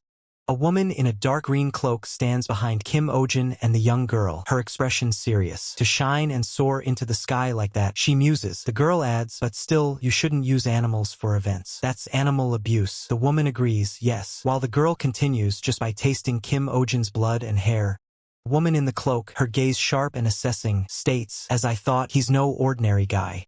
Kim Ojin turns away, his expression thoughtful, as a voice ponders, but is he truly the guy that this world was waiting for? Elf Man and the silver-haired woman sit across from each other at a table on a veranda, engaged in conversation. Elf Man states, yes, everything fits the description in the prophecy. Silver-haired woman looks at Elf Man, her expression troubled. Even so, to give your ring, she begins before Elf Man interjects, the ring's not even yours.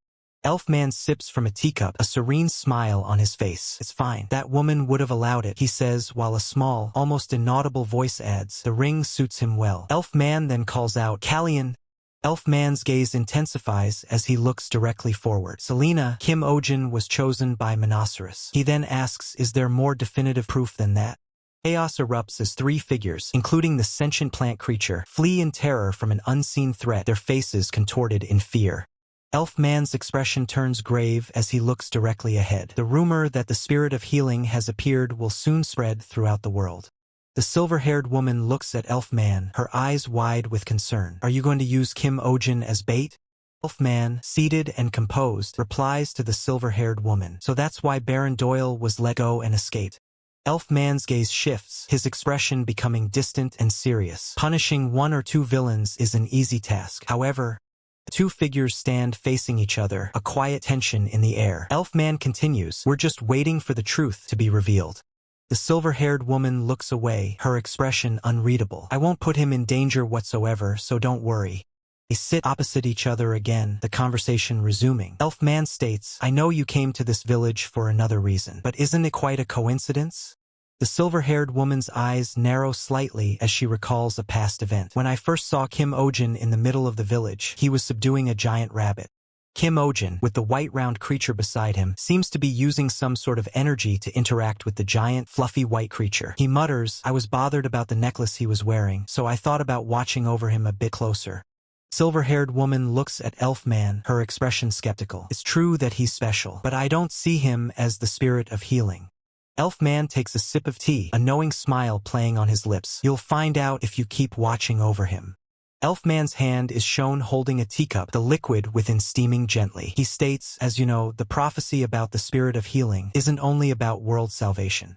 Quaint, multi-story building stands under a bright blue sky, a tall church spire visible in the background. Suddenly, a scream of shock rings out. ACK. What on earth? A small, round, white creature with black markings resembling a panda sits on a table, chewing on a green leaf. Another voice exclaims, "Why is this bloob here? Wasn't it discharged last week?" The silver-haired woman, her expression serious, addresses someone off-panel. "I'm taking care of one of the three." She then snaps, "Don't grab it like that." Three glowing, skeletal figures are displayed. A voice explains, bloobs are either core type with a core in their head or non-core types. As long as you contain the core type bloob, the others won't multiply. So this one can multiply, yes. This one's sensitive, so it multiplies when it's stressed. Be careful. Hey, wait. Careful? Are you saying you're keeping it here? Yeah. Return it immediately. No. Bloobs need special care. They often multiply because of uninformed owners and have even destroyed whole villages. You're seriously keeping that dangerous thing here? Yes. That's like raising a time bomb in a gunpowder warehouse. Nasty temper, loud as hell. Already has a violent record after multiplying once. Did the owner give their permission? They really loved bloob. Permission. Do I need something like that? No, not at all. I didn't get permission, but I asked for cooperation. So you basically just took it from them? Seems like it. Hold on, Selena. Oh, Janim. I think you should just let it slide. I heard this from grown-ups around me. Don't mess with elves who have their ears covered. Why? Apparently, elves mark the ears of serious criminals, so a lot of them hide their ears, so like an ankle monitor. Makes sense. Selena's the type to punch first and ask later. What? She doesn't really talk about herself either. She really an ex-con? What crime did she commit? Could it be murder? No way. It's opening time. She's competent, but you can always hire someone else. Kim Ojin-nim, please take a look at my baby. Kim Ojin-nim, please help. Please line up. We'll give out number slips. The Etherean Order? Baron Doyle's castle. Why the hell did they come there? I don't know either. They barged in talking about divine beasts, kept interrogating us, and then ran away.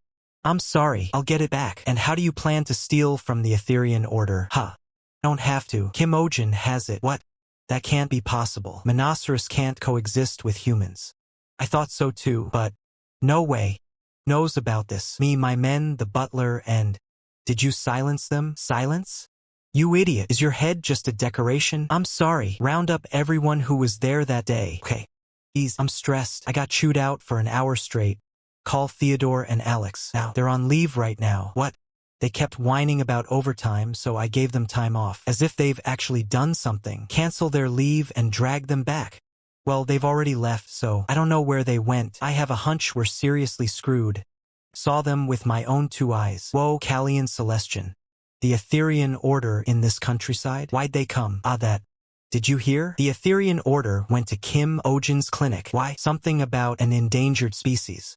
I heard that vet Kim Ojin is no ordinary guy. Fairy from another world, was it? They say he's a spirit. Spirit of healing. Isn't that just a myth? But they say he subdued a giant rabbit with mana, and even tamed a divine beast bare-handed. Humph, maybe he's just a doctor who happens to be a bit strong. Spirit of healing is a man. I heard the spirit is really beautiful, so I thought it was a woman, but a man? That changes things. Because the prophecy says the spirit of healing will save the world, and the person who wins the spirit will rule the world. Noble District Residential Area, Montyville. A grand estate in the Noble District. Sorry I'm late, slept in. Welcome. Adrian Nim. Why is the clinic so quiet? Guess there are only quiet animals today. Bring in the patient. About that, we don't have any. But it's almost noon. Did they all leave because I was late? No one's come since morning. What's going on? Is that petty Count Downey still trying to sabotage me? That petty jerk. I'll drag him to court. It's the new vet clinic in Belmore. Adrian Havencrown scoffs at the mention of Belmore, dismissing the area as nothing more than a commoner district. His companion notes the clinic's rising popularity, though Adrian Havencrown remains unconvinced, suspecting cheap tricks are at play. Adrian Havencrown prides himself on his status as a Royal Academy graduate, looking down on any commoner doctor. Dismissing the situation, Adrian Havencrown suggests taking a break, confident that his upcoming appointment with Lady Marian guarantees his income. The mood shifts instantly as his retainer delivers the bad news. Lady Marian has cancelled their appointment. Adrian Havencrown freezes, his composure shattered by the sudden development. News gets worse. Lady Marian is taking her business to Kim Ojin's clinic instead. Adrian Havencrown slams his hand down in pure, unadulterated rage. Incensed, Adrian Havencrown demands his carriage be prepared immediately. Adrian Havencrown reflects on his own perceived perfection, convinced of his own superiority. He considers himself a rare talent, intelligent and cultured beyond compare. A client expresses deep concern for her small pet, desperate for reassurance. Adrian Havencrown plays the part of the compassionate doctor, soothing the client's fears. He promises to heal the pet, reveling in the satisfaction of easing a woman's worries. Adrian Havencrown claims to uphold professional ethics, keeping his work and personal life strictly separate. Lady Marian Astrid and her unicorn are the center of his obsession. He recalls the moment she first appeared in his clinic, leaving him completely infatuated. He truly believed his destiny as a veterinarian was to treat her precious unicorn. Adrian Havencrown is horrified at the thought of a commoner touching the unicorn. He orders the clinic closed, intent on rushing to the house of Astrid immediately. Adrian Havencrown arrives at the estate, greeted by the mistress of the house. She sips her tea, unimpressed, and demands to know why he has arrived without an appointment. Adrian Havencrown attempts to play the concerned professional, citing his worry for the sensitive unicorn. He expresses his disdain for the commoner treating the animal, only to be corrected mid-sentence. She calmly clarifies that Kim Ojin is not a man, but a woman. Adrian Havencrown is stunned, unable to process that his rival is a woman.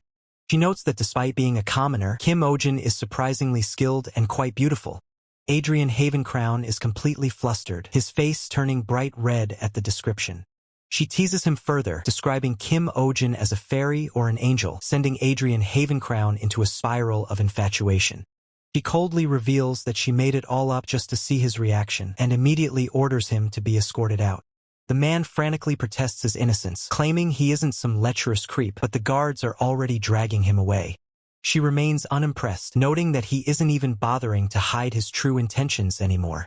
He continues to shout his desperate desire to marry her as he is forcibly removed from the room.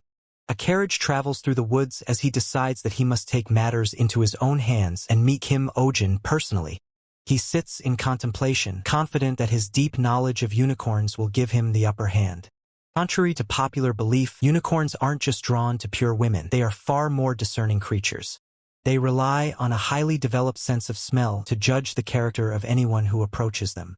The scent of blood or sweat is enough to trigger their hostility, making them instantly despise such individuals. A single careless step is all it takes to find yourself on the receiving end of a brutal kick or a sharp horn. However, they show great affection for women who maintain perfect cleanliness and wear pleasant perfumes. He smirks, convinced that he has mastered the secret to handling these beasts through his own trial and error. He recalls the chaos of his early attempts, where he was nearly trampled by a rampaging unicorn. The trick, he claims, is to bathe twice a day and wear the exact same perfume as the unicorn's owner. He looks down upon the commoner veterinarian, certain that his lack of refinement will lead to a disastrous encounter. He imagines the vet being brutally attacked, certain that such a scene will cause a massive public outcry. He plans his grand entrance, ready to swoop in and save the day with perfect timing. In his fantasy, he embraces the woman and the unicorn, declaring his eternal protection as if it were destiny. Revels in his delusional happy ending. He chuckles to himself, fully absorbed in his ridiculous scheme. Inside the carriage, the old man can't help but burst into laughter at the absurdity of the situation. The carriage arrives in Belmore, the destination of their journey. He steps out of the carriage, ready to put his plan into motion. He arrives at the scene, confused by the sudden commotion of the crowd. Onlookers are in awe, many of them claiming they have never seen a unicorn in person before. He freezes, realizing the unicorn is already there and wondering if his moment of humiliation for the vet has begun. The unicorn appears calm and well-behaved, responding perfectly to the commands of its handler. He stares in disbelief, his eyes widening as he realizes his expectations were completely wrong. Kim Ojin rides the unicorn with ease, looking completely triumphant and happy. He is utterly shocked, his jaw dropping as he tries to process what he is seeing. Kim Ojin laughs, genuinely surprised by how calm and gentle the unicorn is behaving. Unicorn known as Lulu remains incredibly aggressive, even while under the influence of strong sedatives. A woman remarks that she has never seen Lulu allow anyone else to ride her, to which Kim Ojin asks, genuinely surprised. The blonde man, clearly agitated, insists that the silver-haired woman should try touching Lulu as well. Kim Ojin wonders if the silver-haired woman used magic, knowing full well that elves possess such capabilities. Blonde man theorizes that if she cast a spell on Lulu, the creature might finally start behaving nicely toward others. Without warning, Lulu lashes out, viciously biting the silver-haired woman's arm. The silver-haired woman winces in pain as blood begins to drip from the fresh bite wound on her forearm. The surrounding crowd gasps in horror, visibly shaken by the sudden display of violence from the unicorn. Kim Ojin immediately rushes to the silver-haired woman, warning that a horse's bite requires urgent medical attention. Kim Ojin urges the rest of the onlookers to disperse and head back, clearing the immediate area. The clinic door is shut firmly, with a sign indicating that it is now temporarily closed to the public. The blonde man lingers outside, frustrated that he can no longer observe the treatment. Determined not to give up, the blonde man spots a nearby window that might offer a view inside. He plants his foot firmly against the tree trunk, preparing to scale it to reach the window. Blonde man begins to climb with surprising agility, shouting for everyone not to underestimate his skills. He prides himself on his past, boasting about his 2-year reign as the Royal Academy's tree-climbing champion. Reaching the vantage point, he finally spots Kim Ojin and the silver-haired woman inside the room. He pulls out a pair of binoculars to get a better look at their activities. Watching from a distance, the blonde man grudgingly admits that Kim Ojin's first aid technique is actually quite competent. He fixates on the way Kim Ojin handles the bandages, noting that the method seems unconventional. Suddenly, the blonde man catches sight of a strange, distinct symbol marked on Kim Ojin's hand. He gasps as he gets a clear view of the mysterious, intricate marking. Blonde man is stunned, recognizing the symbol and realizing its true significance. An image of the noble elven house Celestian flashes in his mind, confirming the origin of the symbol.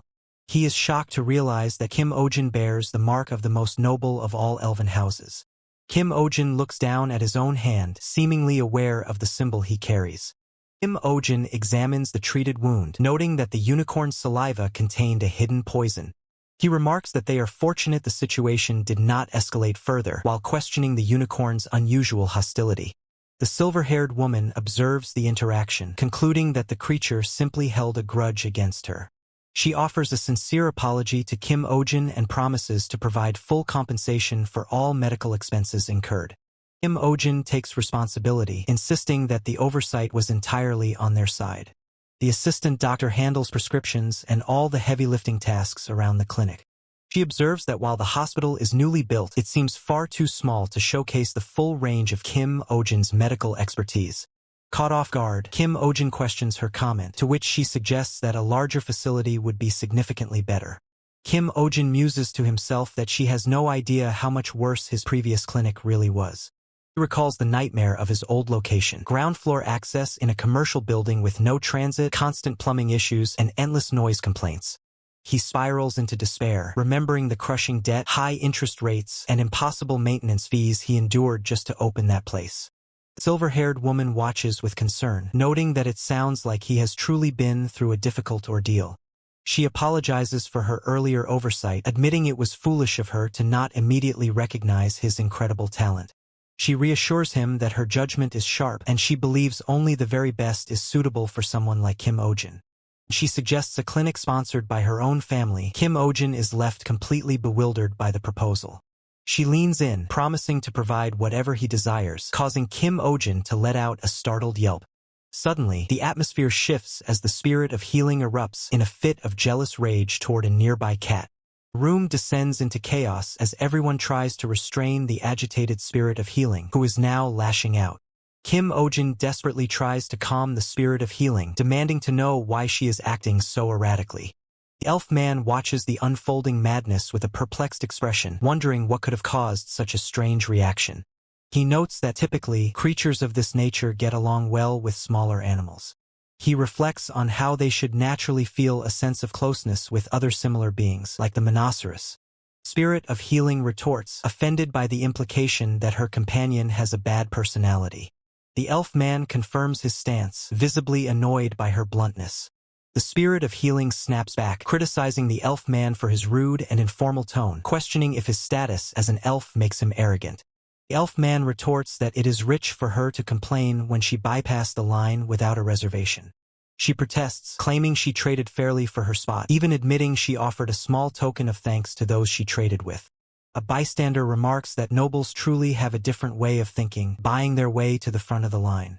Spirit of Healing, now completely losing her composure, demands to know if the clinic lacks staff with basic manners. In her outburst, she accidentally knocks into the furniture, causing a terrified onlooker to scream. The bookshelf begins to topple over, creating an immediate sense of danger in the clinic. The crash, someone is sent flying across the room as the structure collapses. The room is thrown into chaos as a figure suddenly crashes through the window, leaving everyone in shock. The intruder lies on the floor, battered and bleeding, as a panicked voice cries out in relief for Lady Marianne's safety. Lady Marianne confronts the man, demanding to know why he is here and if he is injured, only to realize he is the one in a terrible state. The intruder, Adrian Havencrown, offers a smooth apology, seemingly unfazed by the destruction he just caused. Adrian Havencrown introduces himself as a veterinarian, his charm practically radiating off him as he bows.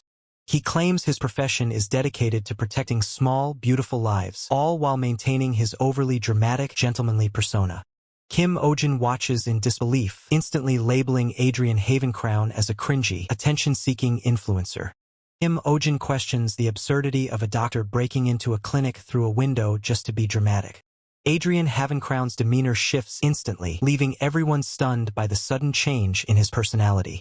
Adrian Havencrown claims to be the primary care physician for Lulu, gesturing toward the creature with a flourish. He expresses deep concern over Lulu's worsening condition, clearly blaming the previous treatment for her state. Adrian Havencrown aggressively points at Kim Ojin, accusing him of being a shameless bastard who failed to treat the patient properly. Kim Ojin fires back, defending his medical integrity and calling out the intruder for his illegal entry and stalking behavior. Adrian Havencrown scoffs at Kim Ojin's competence, tossing a bizarre insult his way. Kim Ojin is left completely bewildered and offended by the nonsensical term used against him. Kim Ojin asks for clarification, and the explanation is just as strange as the insult itself. Diagram of a carnivorous plant appears, illustrating how it lures prey with a false sense of security. The plant snaps shut, capturing its prey in a swift, deceptive movement. The comparison is clear. Adrian Havencrown is just like that plant, a predator hiding behind a harmless mask.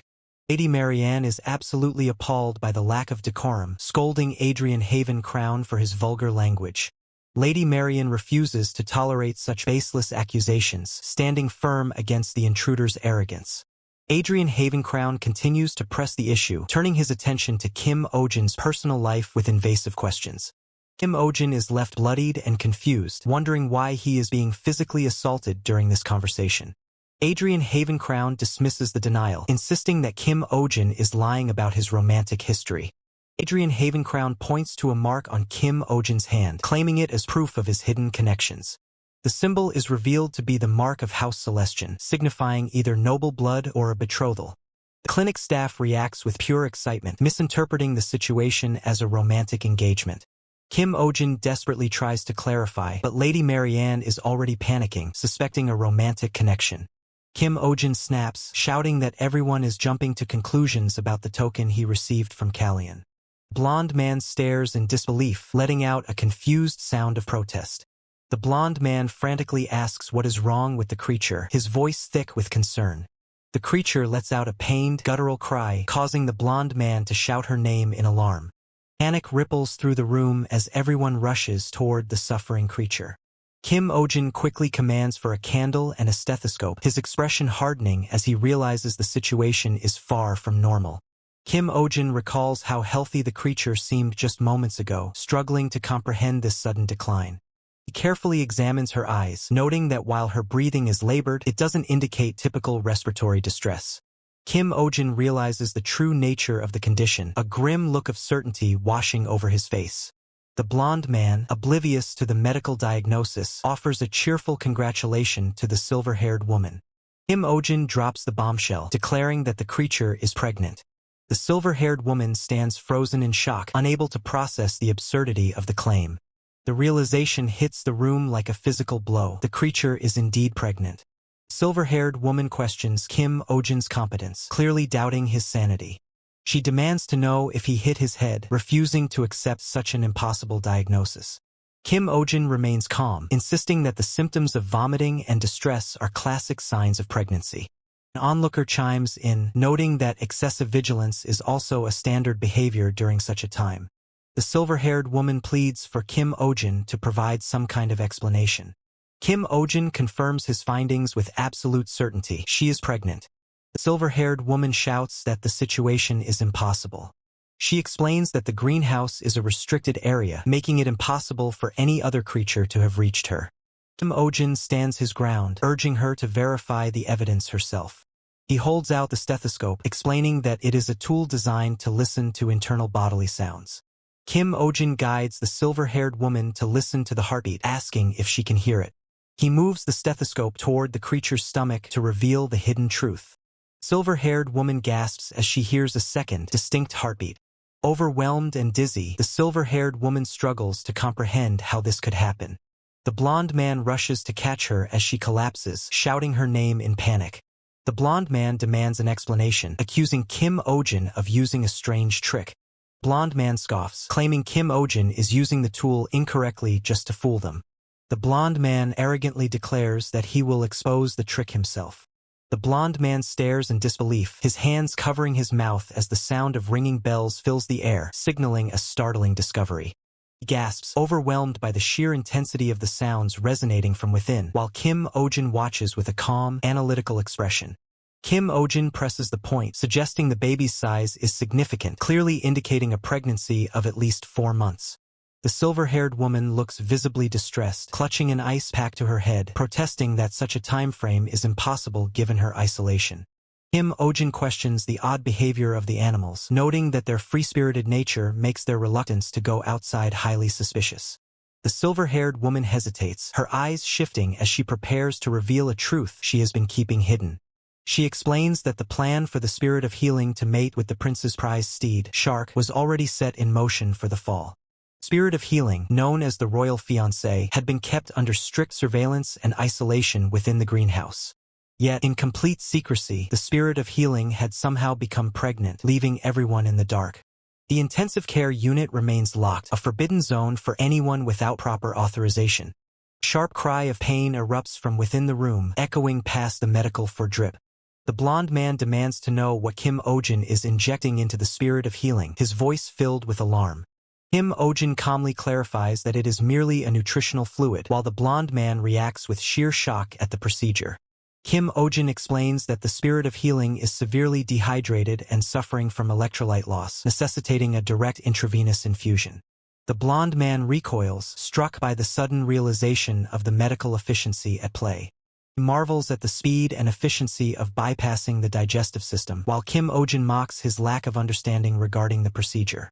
The silver-haired woman remains silent, her expression guarded as she listens to the unfolding conversation. The elf man interjects, noting that the mating attempt would have failed regardless because unicorns are notoriously selective. He adds that if they fail to find a suitable partner, they are destined to remain single for the rest of their lives. The elf man continues, explaining that once every few decades, a unicorn might choose an ordinary horse as a partner. The resulting offspring from such a union is destined to become a legendary creature. This hybrid is destined to be remembered throughout history as a magnificent golden-bodied horse. The blonde man suggests that they should simply send the foal to the palace as a solution.